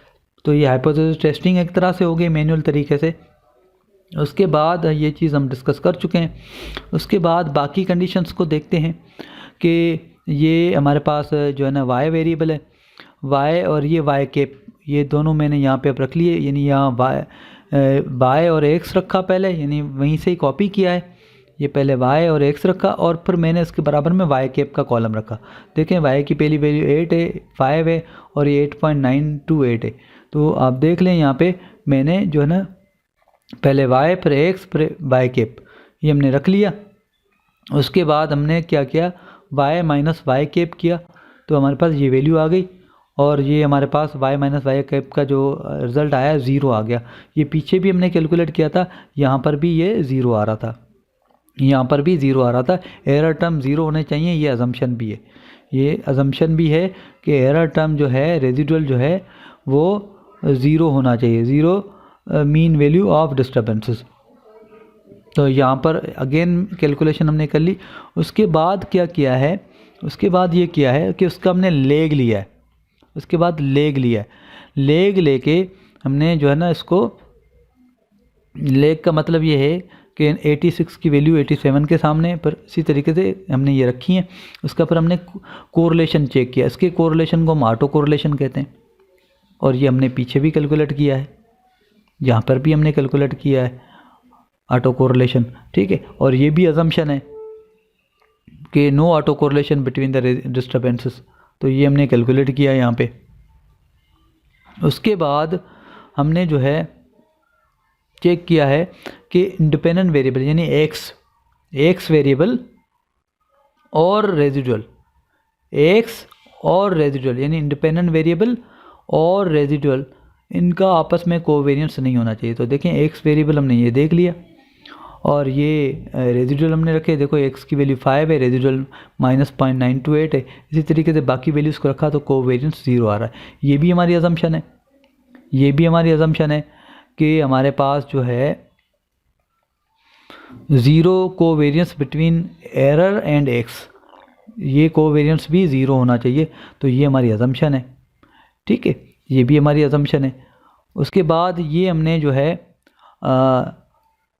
डर्बन वाटसन कैलकुलेट किया था, ये थोड़ी देर पहले मैं आपको बता चुका हूँ। ये सीरियल कोरिलेशन को बताता है, या तो आप कोरिलेशन कैलकुलेट कर लें लेग लेके या आप डर्बन वाटसन चला लें तो आपका।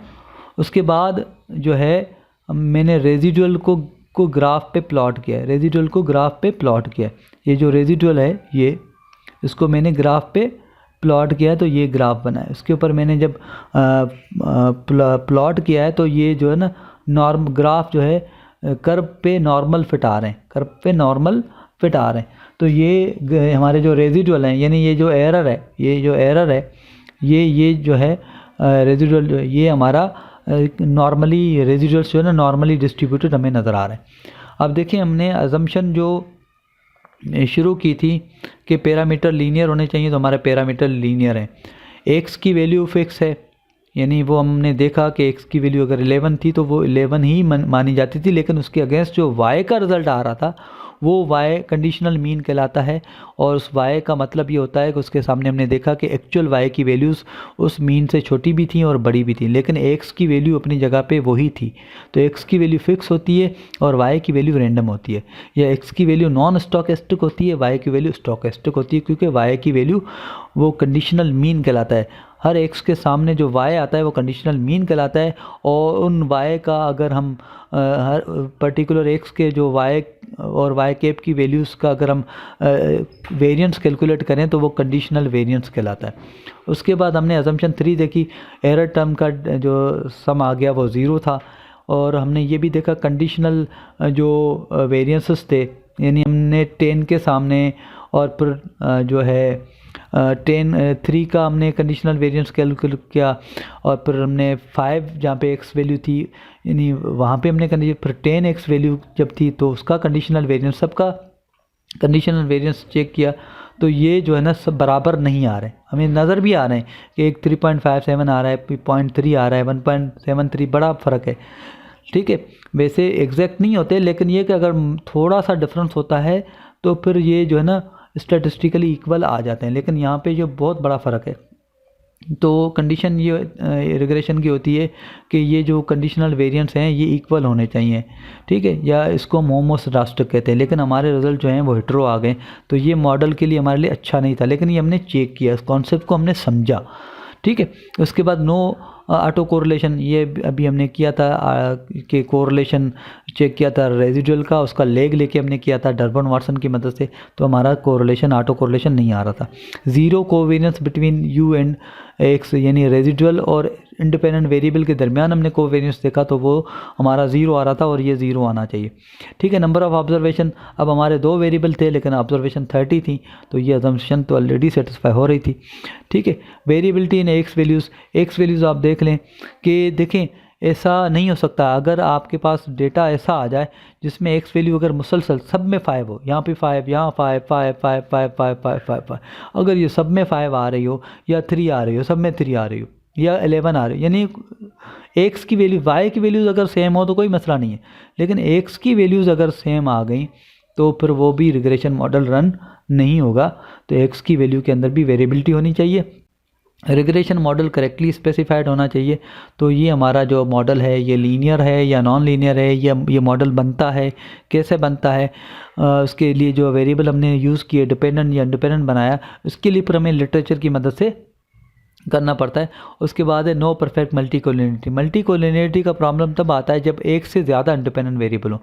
हमारे क्वेश्चन के अंदर जो है एक ही इंडिपेंडेंट वेरिएबल था एक्स, लेकिन अगर यहाँ x1 होता, x2, x3 2-3 वेरिएबल होते तो उनके दरमियान x1 और x2 और x1 और x3, x2 और x3 इनके दरमियान अगर आपस में हाई कोरिलेशन होता तो वो मल्टी कोलिनियरिटी का प्रॉब्लम कहलाता। अब चूँकि हमारे पास एक ही वेरिएबल था तो ये मल्टी कोलिनियरिटी हम इसमें चेक नहीं कर सकते थे। तो ये हमने 10 अजम्पशंस को डिस्कस कर लिया। ये चीज़ें जो है हमने यहाँ पे कंप्लीट कर ली। ये हमने सारी चीज़ें आपको मैन्युअली करके दिखा दी। अब जो है स्टैटिस्टिकल सिग्निफिकेंस क्या है, देखिए हम जब जो रिज़ल्ट चेक करते हैं तो हम बोलते हैं रिज़ल्ट्स आर स्टैटिस्टिकली सिग्निफिकेंट। इसका मतलब ये है कि हमारा जो नल हाइपोथेसिस है वो रिजेक्ट हो रहा है। अब नल हाइपोथेसिस रिजेक्ट होना का मतलब ये है कि इसको जो है इसको सिग्निफिकेंस का मतलब क्या होता है ये सारा यहाँ पे लिखा हुआ है, इसको आप गो थ्रू करें। ये जो है हमारे एक समझो कि मोहम्मद सईद आसमियो है जो सुपीरियर यूनिवर्सिटी लाहौर में जो होते हैं उनका ये बनाया हुआ पेज है जो मैं यहाँ पे सिर्फ मालूमात के लिए शेयर कर रहा हूँ। उसके बाद ये हाइपोथेसिस टेस्टिंग के लिए गुजराती ने अपने बुक में लिखा है कि अगर आपकी टी वैल्यू जैसे हमारी अभी ये टी वैल्यू जो है ये आ गई थी 34, गुजराती ने कहा कि अगर ये आपका सैम्पल साइज़ 20 हो, ये हमारा तो 30 है लेकिन 20 या 20 से अबव हो और टी वैल्यू आपकी 2 आ रही हो तो उसका मतलब आपका नल हाइपोथेसिस रिजेक्ट होगा। अब रिग्रेशन का नल हाइपोथेसिस ये होता है कि आपका स्लोप ज़ीरो है।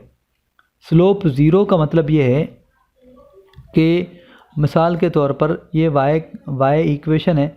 अब अगर ये स्लोप अगर ज़ीरो है, अगर ये स्लोप ज़ीरो है यानी अगर मैं कहूँ कि ये 1.0189 नहीं है बल्कि ये ज़ीरो है, तो अगर मैं एक्स की यहाँ पे कोई भी वैल्यू पुट करूँ तो वो ज़ीरो के साथ मल्टीप्लाई होकर ज़ीरो हो जाएगी। इसका मतलब एक्स की कोई भी वैल्यू हम पुट करें तो वो ज़ीरो हो जाएगी। ज़ीरो हो जाएगी तो वाई के ऊपर क्या फ़र्क पड़ेगा, कोई फ़र्क नहीं पड़ेगा। यानी अगर स्लोप ज़ीरो होगा एक्स मल्टीप्लाई होकर ज़ीरो हो जाएगा, वाई के ऊपर कोई फ़र्क नहीं पड़ेगा। तो रिग्रेशन का जो नल हाइपोथेसिस होता है वो होता है स्लोप इक्वल टू ज़ीरो, यानी there is no impact of X on Y, यानी एक्स वाई के ऊपर कोई इफेक्ट नहीं कर रहा। और उसका अल्टरनेट हाइपोथेसिस होता है स्लोप ज़ीरो नहीं है, B not equal to zero. और उसका मतलब ये है कि क्योंकि अगर ये देखो अगर ये ज़ीरो नहीं है, कोई भी वैल्यू है 1 है 2 है 0.5 है, एक्स की कोई भी वैल्यू पुट करेंगे इसके साथ मल्टीप्लाई होके इंटरसेप्ट में ऐड होके माइनस होके जो भी होगा वाई का रिज़ल्ट आ जाएगा। यानी अगर ये वैल्यू ज़ीरो के अलावा कुछ भी होगी तो एक्स की कोई भी वैल्यू वाई को चेंज कर देगी। तो when slope not equal to zero उसका मतलब है there is impact of X on Y, यानी एक्स वाई के ऊपर इम्पैक्ट कर रहा है। तो रिग्रेशन में याद रखें डिफ़ॉल्ट हाइपोथेसिस जो हैं स्लोप इक्वल टू 0 और slope not equal to 0। Slope equal to 0 का मतलब ये है नल हाइपोथेसिस में कि there is no impact of X on Y. Slope not equal to 0 का मतलब है there is impact of X on Y. तो ये रिग्रेशन के अंदर जो है हमारे पास जो स्लोप की टेस्टिंग होती है, ठीक है। तो गुजराती ने कहा कि अगर आपका जो टू रूल ऑफ थंब उन्होंने बता दिया, उन्होंने कहा कि अगर डिग्री ऑफ फ्रीडम, यानी डिग्री ऑफ फ्रीडम हम कहते हैं n-1 को, यानी अगर आपकी ऑब्जर्वेशन 21 हो तो डिग्री ऑफ फ्रीडम 20 आएगा। तो डिग्री ऑफ फ्रीडम 20 और आपका जो लेवल ऑफ सिग्निफिकेंस 5%, नॉर्मली 5% हम लेवल ऑफ सिग्निफिकेंस रखते हैं, 95% कॉन्फिडेंस लेवल होता है हमारा। द नल हाइपोथेसिस जो है, नल हाइपोथेसिस मैं अभी बता चुका हूँ, B2 का मतलब slope equal to 0 can be rejected if the t value exceed 2 in absolute value, ठीक है। अगर आपकी t वैल्यू जो कैलकुलेटेड वैल्यू जो अभी आपके रिजल्ट आएंगे तो वो अगर 2 आएगा तो उसका मतलब नल हाइपोथेसिस रिजेक्ट होगा। रिजेक्ट का मतलब ये है कि b इक्वल टू 0 वाला स्टेटमेंट रिजेक्ट हो रहा है, नो इम्पैक्ट वाला स्टेटमेंट रिजेक्ट हो रहा है। उसका मतलब अगर t वैल्यू 2 आ जाए तो हम ये कहेंगे, या 2 से बड़ी आ जाए तो हम ये कहेंगे कि there is impact of x on y। यहाँ स्लोप इक्वल टू 0 वाला स्टेटमेंट रिजेक्ट हो रहा है। तो आप देख लेंगे हमारे पास जो t वैल्यू आ रही है वो 34.89 आ रही है। इसका मतलब there is impact of x on y। तो ये हमारा यहाँ पे इसका मकसद है, रूल ऑफ थंब है, ठीक है। उसके बाद यही चीज़ें सारा काम जो है मैंने SPSS में रन किया है। SPSS में जब मैंने रन किया है तो SPSS के अंदर जो है हमारे पास देखें R98 आ रहा है 97 पॉइंट, और एडजस्टेड R स्क्वायर, और ये डर्बन वाटसन 2.009, देखें ये डर्बन वाटसन। और ये हमारे पास देखो स्टैंडर्ड एरर ऑफ एस्टीमेट, ये आ रहा है स्टैंडर्ड एरर ऑफ एस्टीमेट, ठीक है। पीछे मैन्युअली भी अगर देख लें 0.989 और 0.978 और 2.009, 0.89374 ये स्टैंडर्ड एरर ऑफ एस्टीमेट है। पीछे अगर मैनुअल कैलकुलेशन में भी देखें तो हमारे जो रिजल्ट्स हैं 0.9887, 0.9775 और ये स्टैंडर्ड एरर ऑफ एस्टीमेट है। तो यही रिज़ल्ट हमारे आ रहे हैं, और ये हमारा एनोवा के रिज़ल्ट हैं, ठीक है। ये हमारे एनोवा के रिज़ल्ट हैं। एनोवा रिज़ल्ट कैसे कैलकुलेट होते हैं? एनोवा के रिज़ल्ट बिल्कुल आसानी से इसमें कैलकुलेट हो जाते हैं। यहाँ पे हम ये करते हैं कि ये जो ये हमारे पास जो 972 आया है, 972 उसको हम ट्रीटमेंट की जगह लिखते हैं, और ये 22.36 यानी एरर जो रेजिडुअल है, ट्रीटमेंट के सामने ESS हम लिखते हैं, और एरर के साथ के अंदर जो है ना हम ये RSS लिखते हैं। तो ट्रीटमेंट और उसके बाद हम क्या करते हैं, ट्रीटमेंट को डिवाइड करते हैं K-1 से। K जो है, K का मतलब है हमारे पास नंबर ऑफ़ वेरिएबल। जैसे यहाँ पर हमारे पास y और x 2 वेरिएबल थे, तो हमने ट्रीटमेंट यानी 972 ट्रीटमेंट को जब हमने K-1, क्योंकि 2 वेरिएबल थे x और y, तो 2-1 किया तो 972 हमारे पास आंसर आ गया, ठीक है। उसके बाद एरर हमारे पास जो है वो 22.36 था, और एरर जो है वो n-k के साथ मल्टीप्लाई होता है। n हमारा यहाँ पे 30 है, 30 ऑब्जर्वेशन है, k हमारे पास 2 है, 2 वेरिएबल हैं। तो हमने जब 22.36 को जब हमने डिवाइड किया 28 के साथ, क्योंकि 22.36 हमारा एरर है, एरर को जब हमने n30 - 2 28 के साथ डिवाइड किया तो हमारे पास जो आंसर आ गया वो आ गया 0.799, ठीक है। तो ये हमारे पास आंसर आ गया।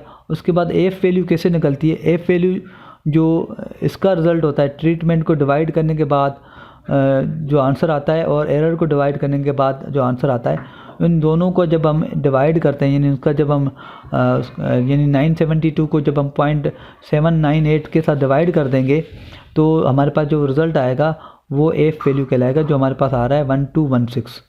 तो एनोवा का एफ टेबल जो है ESS और RSS की मदद से कैलकुलेट होता है। एफ वैल्यू हमारे पास आ रहा है 1216। तो ये तो हमने मैनुअल कैलकुलेट किया था, लेकिन अगर आप यहाँ देख लें तो हमारे पास तकरीबन वही आंसर आ रहा है 1217। तो ये राउंड हो गया है, तो वहाँ पे 1216 पॉइंट समथिंग था, तो वो राउंड करेंगे तो वो भी 1217 बन रहा है। तो ये E3 का मतलब ये है कि 3 डिजिट आगे कर दो, 3 डिजिट आगे कर देंगे तो उसका मतलब ये पॉइंट हट के यहाँ आ जाएगा E के साथ, तो ये 1217 बन जाएगा। और वो हमारे आर स्क्वायर डर्बन वाटसन और ये देखें 972 हमारे पास रिग्रेशन का रिजल्ट आया था और रेजिडुअल का 22.36 आया था। ठीक है, यानी ESS, ये ESS है, ये ESS हमने कैलकुलेट किया था 972, ये देख लें, ये ESS हमने कैलकुलेट किया था, ये 972। अब चूँकि यहाँ पे मैंने आपको कहा था ना ये 995, ये दोनों ऐड करेंगे तो बराबर आने चाहिए। अब चूँकि यहाँ पे थोड़ी बहुत हमने राउंडिंग की है जिसकी वजह से हमारे पास एग्जैक्ट 972 आ रहा है, उसकी वजह से ये टोटल बराबर नहीं आ रहा था। लेकिन वहाँ पे चूँकि सॉफ्टवेयर ने कैलकुलेट किया है तो उसमें कोई राउंडिंग नहीं है, तो सॉफ्टवेयर ने यहाँ पर जो है ESS आया है और ये हमारे पास जो है एरर आया है। इन दोनों को ऐड किया तो इनका टोटल देखो 994.8 यानी वही 995 के आ रहा है। वहाँ पर भी राउंडिंग की वजह से वो 995 आ रहा है, अदरवाइज़ वहाँ पे भी अगर हम सारे डिजिट लेते तो हमारा रिजल्ट 994.8 ही आता। उसके बाद हमने डिग्री ऑफ फ्रीडम K-1 के साथ डिवाइड किया तो उसका सेम रिजल्ट आएगा, क्योंकि कोई भी वैल्यू 1 से डिवाइड होगी तो आंसर वही आएगा। और फिर हमने 22 को 30-2 यानी N-K के साथ डिवाइड किया तो ये आंसर आ गया, डिवाइड किया तो ये आ गया। सिग वैल्यू 5% से छोटी है। और एनोवा में ये बताता है कि हमारा मॉडल फिट है या नहीं। एनोवा का नल हाइपोथेसिस है कि model is not useful for prediction, और अल्टरनेट है कि model is useful for prediction. तो एफ वैल्यू 4 से ज़्यादा आ रही है तो उसका मतलब ये है कि model is useful for prediction. ठीक है, मॉडल मैं आपको बता चुका हूँ, टी वैल्यू 2 से ज़्यादा आएगी तो नल हाइपोथेसिस रिजेक्ट होगा, और एफ वैल्यू 4 से ज़्यादा आएगी तो नल हाइपोथेसिस रिजेक्ट होगा। और जो एफ वैल्यू होती है वो टी का स्क्वायर होता है। आप 34.891 का अगर स्क्वायर करें, 34.891 का अगर स्क्वायर करें तो आप देखें आपके पास आंसर आएगा 1217, यानी 34.891 को अगर आप स्क्वायर करें तो आपके पास आंसर आ जाएगा 1217, क्योंकि एफ वैल्यू टी का स्क्वायर होती है। तो ये हमारे पास रिजल्ट आ गया। ठीक है, और ये जो टी वैल्यू हमने कैलकुलेट की है, स्लोप को डिवाइड कर दिया है स्टैंडर्ड एरर के साथ। स्टैंडर्ड एरर बेसिकली कैसे कैलकुलेट होता है, standard error of estimate divided by जो sum of x minus X bar square, जो हमने ये वाला जो कंपोनेंट है, standard error of estimate divided by summation of X square minus sum of X whole square divided by n, ये पूरा जो डिनोमिनेटर है, ये इसको हम स्टैंडर्ड एरर कहते हैं। ठीक है, तो ACE को जब आप इस टर्म के साथ डिवाइड करेंगे तो जो रिज़ल्ट बनेगा वो स्टैंडर्ड एरर कहलाएगा। तो ये स्टैंडर्ड एरर जो है वो हमारे पास इसको और सम ऑफ एक्स वाला जो रिज़ल्ट आएगा उसको डिवाइड करने के बाद ये हमारे पास स्टैंडर्ड एरर आ गया। ठीक है, और स्लोप के साथ स्टैंडर्ड एरर के साथ डिवाइड करेंगे तो हमारे पास ये टी वैल्यू आ गई। ठीक है, तो ये बता रही है कि एक्स का वाई के ऊपर इफेक्ट है, नल हाइपोथेसिस हमारा रिजेक्ट हो रहा है। उसके बाद हमने जो रेजिडुअल का नॉर्मल प्लॉट निकाला तो नॉर्मली डिस्ट्रीब्यूटेड आ रहे हैं। उसके बाद जेड रेजिड और जेड प्रेड, SPSS के अंदर हम जो प्लॉट करते हैं तो जेड रेजिड और जेड प्रेड प्लॉट करते हैं, और जो डॉट्स आती हैं अगर उसके अंदर ट्रेंड हो तो उसका मतलब हमारे कंडीशनल वेरिएंस जो है वो हेटेरोस्केडास्ट। अगर वो रैंडम होते हैं यानी आसमान में सितारों की तरह नज़र आएँ तो उसका मतलब होमो है। अगर कोई पैटर्न हो अपवर्ड या डाउनवर्ड तो समझो कि हेटेरो है। तो जेड प्रेड और जेड रेजिड को जब मैंने प्लॉट किया तो मेरे पास ये डॉट्स बने, उसके ऊपर मैंने ये लाइन फिट की है। देखें ये अपवर्ड जा रहा है, इसका मतलब हेटेरो है। और ये हमारा एनोवा के थ्रू भी हमने देखा था कि हमारे ये जो ना कंडीशनल वेरिएंस बराबर नहीं आ रहे थे, तो ये हमने SPSS के थ्रू काम कर लिया। और ये देखो आर स्क्वायर जो है हमारा 97 आ रहा है। इस वजह से देखो हमारे ये जो लाइन है ये रेजिडुअल की लाइन है, ये ब्लू लाइन रेजिडुअल की है, ये एक्चुअल वाई है, ये एक्चुअल वाई के पॉइंट है। और ये ग्रीन जो है वो फिटेड है, यानी वाई केप जो हमारा जो कैलकुलेटेड मॉडल है वो ये आ रहा है। ये वाई माइनस वाई केप, ये रेड कलर जो है ये वाई के रिज़ल्ट है, ग्रीन जो है ये वाई केप के रिज़ल्ट है। इन दोनों का जो डिफरेंस है वाई माइनस वाई केप, ये ब्लू में आपको नज़र आ रहा है। देखें ये अगर आर स्क्वायर हमारा यहाँ पे 1 होता, यानी आर स्क्वायर 1 का मतलब कि रेजिडुअल बिल्कुल 0 होते, यानी अगर हमारे यहाँ पे जैसे ये रिज़ल्ट हैं वाई केप, ये वाई हमारा ओरिजिनल 8 है और वाई केप भी 8 आता है, यहाँ पे ये 5 है, यहाँ पे ये भी 5 आता है, ये 9 है, यहाँ पे ये भी 9 आता। तो वाई माइनस वाई केप के आंसर सारे में 0 आते। जब ये 0 आते तो हमारा जो आर स्क्वायर आता, क्योंकि जब ये 0 आते तो उसका स्क्वायर भी 0 आता। तो उसका मतलब हमारा ESS और TSS दोनों बराबर होते हैं। तो उस सूरत में हमारा आर स्क्वायर जो है वो 1 के बराबर होता है, 100% के बराबर होता है। तो अगर यहाँ पर हमारा आर स्क्वायर जो है 100% होता तो यहाँ पर आपको ग्रीन लाइन नज़र ही नहीं आती, यहाँ पे आपको सिर्फ रेड लाइन नज़र आती, क्योंकि ये ओवरलैप कर जाता, बिल्कुल उसके ऊपर जो है ना वो नज़र आ रही होती, और यहाँ पे रेजिडुअल जो है ना वो आपको बिल्कुल ज़ीरो नज़र ही नहीं आते। तो अब चूँकि ये 97 है, थोड़ा बहुत वेरिएशन है, तो देखो आपको ग्रीन और रेड लाइन ज़्यादातर जो है ना आपस में जो है ना कनेक्टेड है, थोड़ा बहुत वेरिएशन कहीं आ रहा है तो आ रहा है। देखो ये तो बिल्कुल एक साथ जा रही हैं, परफेक्ट लग रही हैं, लेकिन ये कि थोड़ा बहुत वेरिएशन है, इसी वजह से आर स्क्वायर जो है ना हमारा यहाँ पे 97 है, यानी नियर टू 1 है। लेकिन अगर ये 1 होता तो आपको यहाँ पे रेड लाइन ही नज़र आती, ग्रीन नज़र ही नहीं आता, ठीक है। तो ये जो है ना बिल्कुल ओवरलैप कर जाता। तो ये आर स्क्वायर जो है ना ग्राफिकली हमने दिखाया है। उसके बाद जो है ना आर स्क्वायर को हमने ऐसे दिखाया है कि अगर वाई और एक्स बिल्कुल जो है ना अलग डायरेक्शन में मूव कर रहे हों तो हमारे पास जो है आर स्क्वायर 0 आएगा, थोड़ा बहुत होगा तो आर स्क्वायर जो है ना 0.1 या 0.2 आ जाएगा, ज़्यादा होगा तो 0.3 आ जाएगा, उससे ज़्यादा होगा तो 0.4 0.5 आ जाएगा, उससे ज़्यादा होगा तो 0.6 0.7 आ जाएगा। लेकिन बिल्कुल ओवरलैप कर जाएगा तो आर स्क्वायर हमारा 1 आ जाएगा। उसके बाद हमने ये हाइपोथेसिस लिखी हैं कि जो है नो ऑटो कोरिलेशन, यानी डिफ़ॉल्ट हाइपोथेसिस है, और देयर इज़ ऑटो कोरिलेशन, यानी डर्बन वाटसन या जो हाइपोथेसिस टेस्टिंग हम करते हैं ईव्यूज़ के अंदर, जो टेस्ट हम यूज़ करेंगे उसका जो null hypothesis there is no auto correlation और देयर इज़ ऑटो कोरिलेशन, और no serial correlation between is desirable, यानी नल हाइपोथेसिस रिजेक्ट ना हो, ये हमारे लिए अच्छा है। फिर डिफ़ॉल्ट हाइपोथेसिस हेट्रोस्केडास्टिसिटी का है, कंडीशनल वेरिएंस इज होमो और कंडीशनल वेरिएंस इज हेट्रो।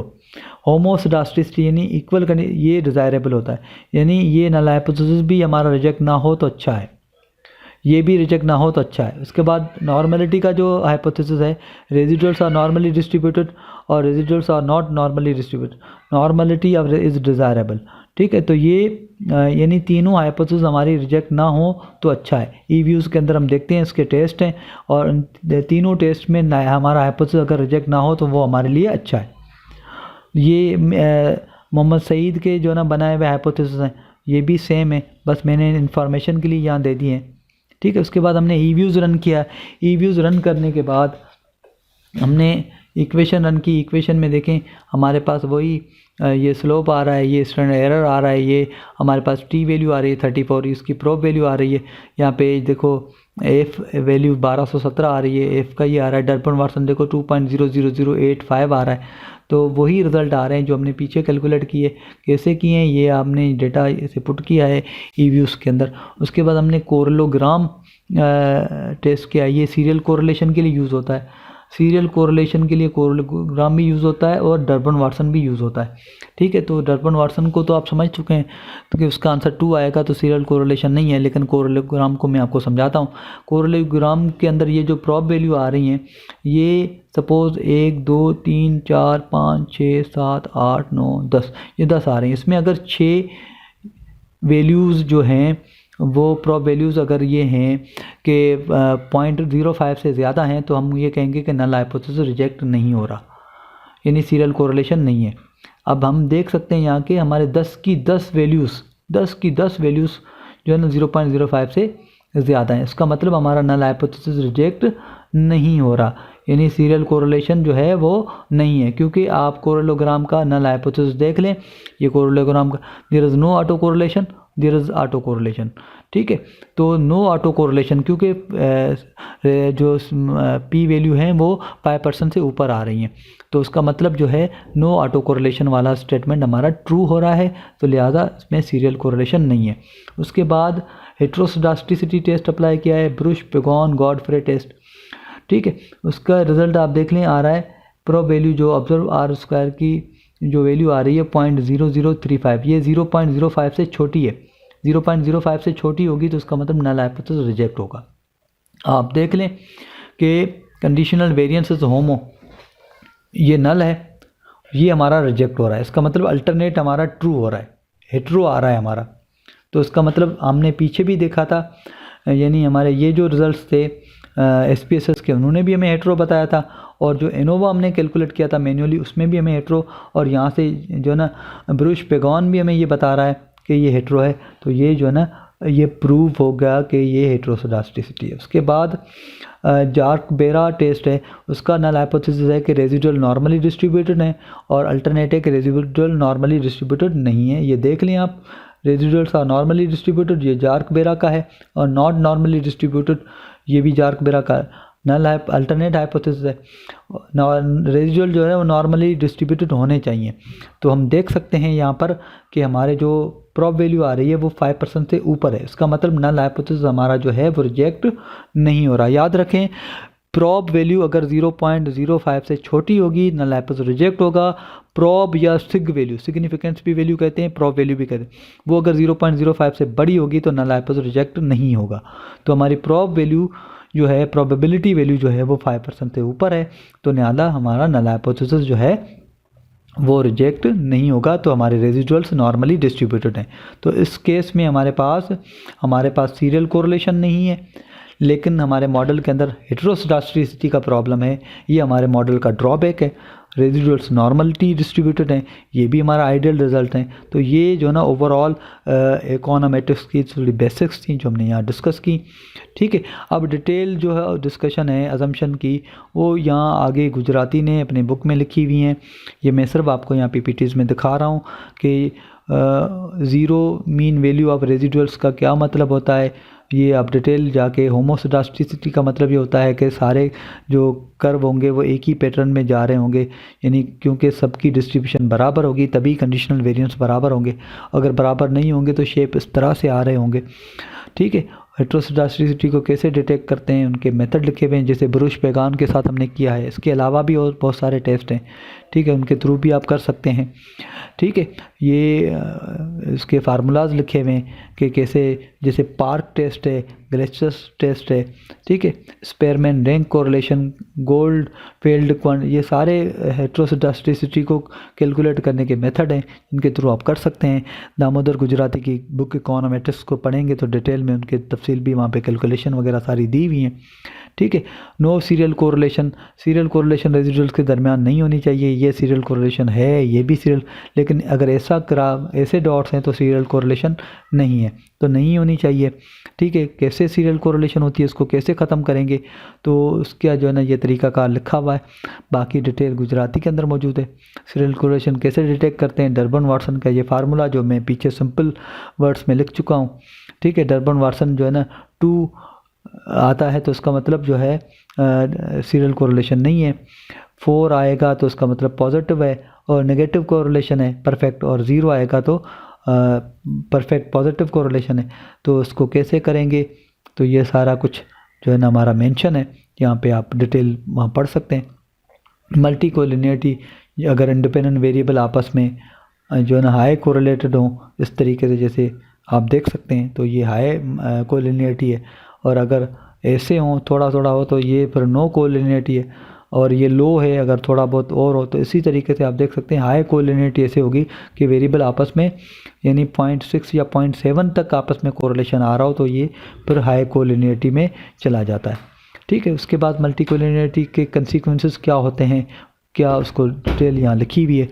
ठीक है, डिटेक्शन कैसे करेंगे, इसको कैसे डिटेक्ट करेंगे, उसके लिए VIF और टॉलरेंस जो है वो हम चेक करते हैं।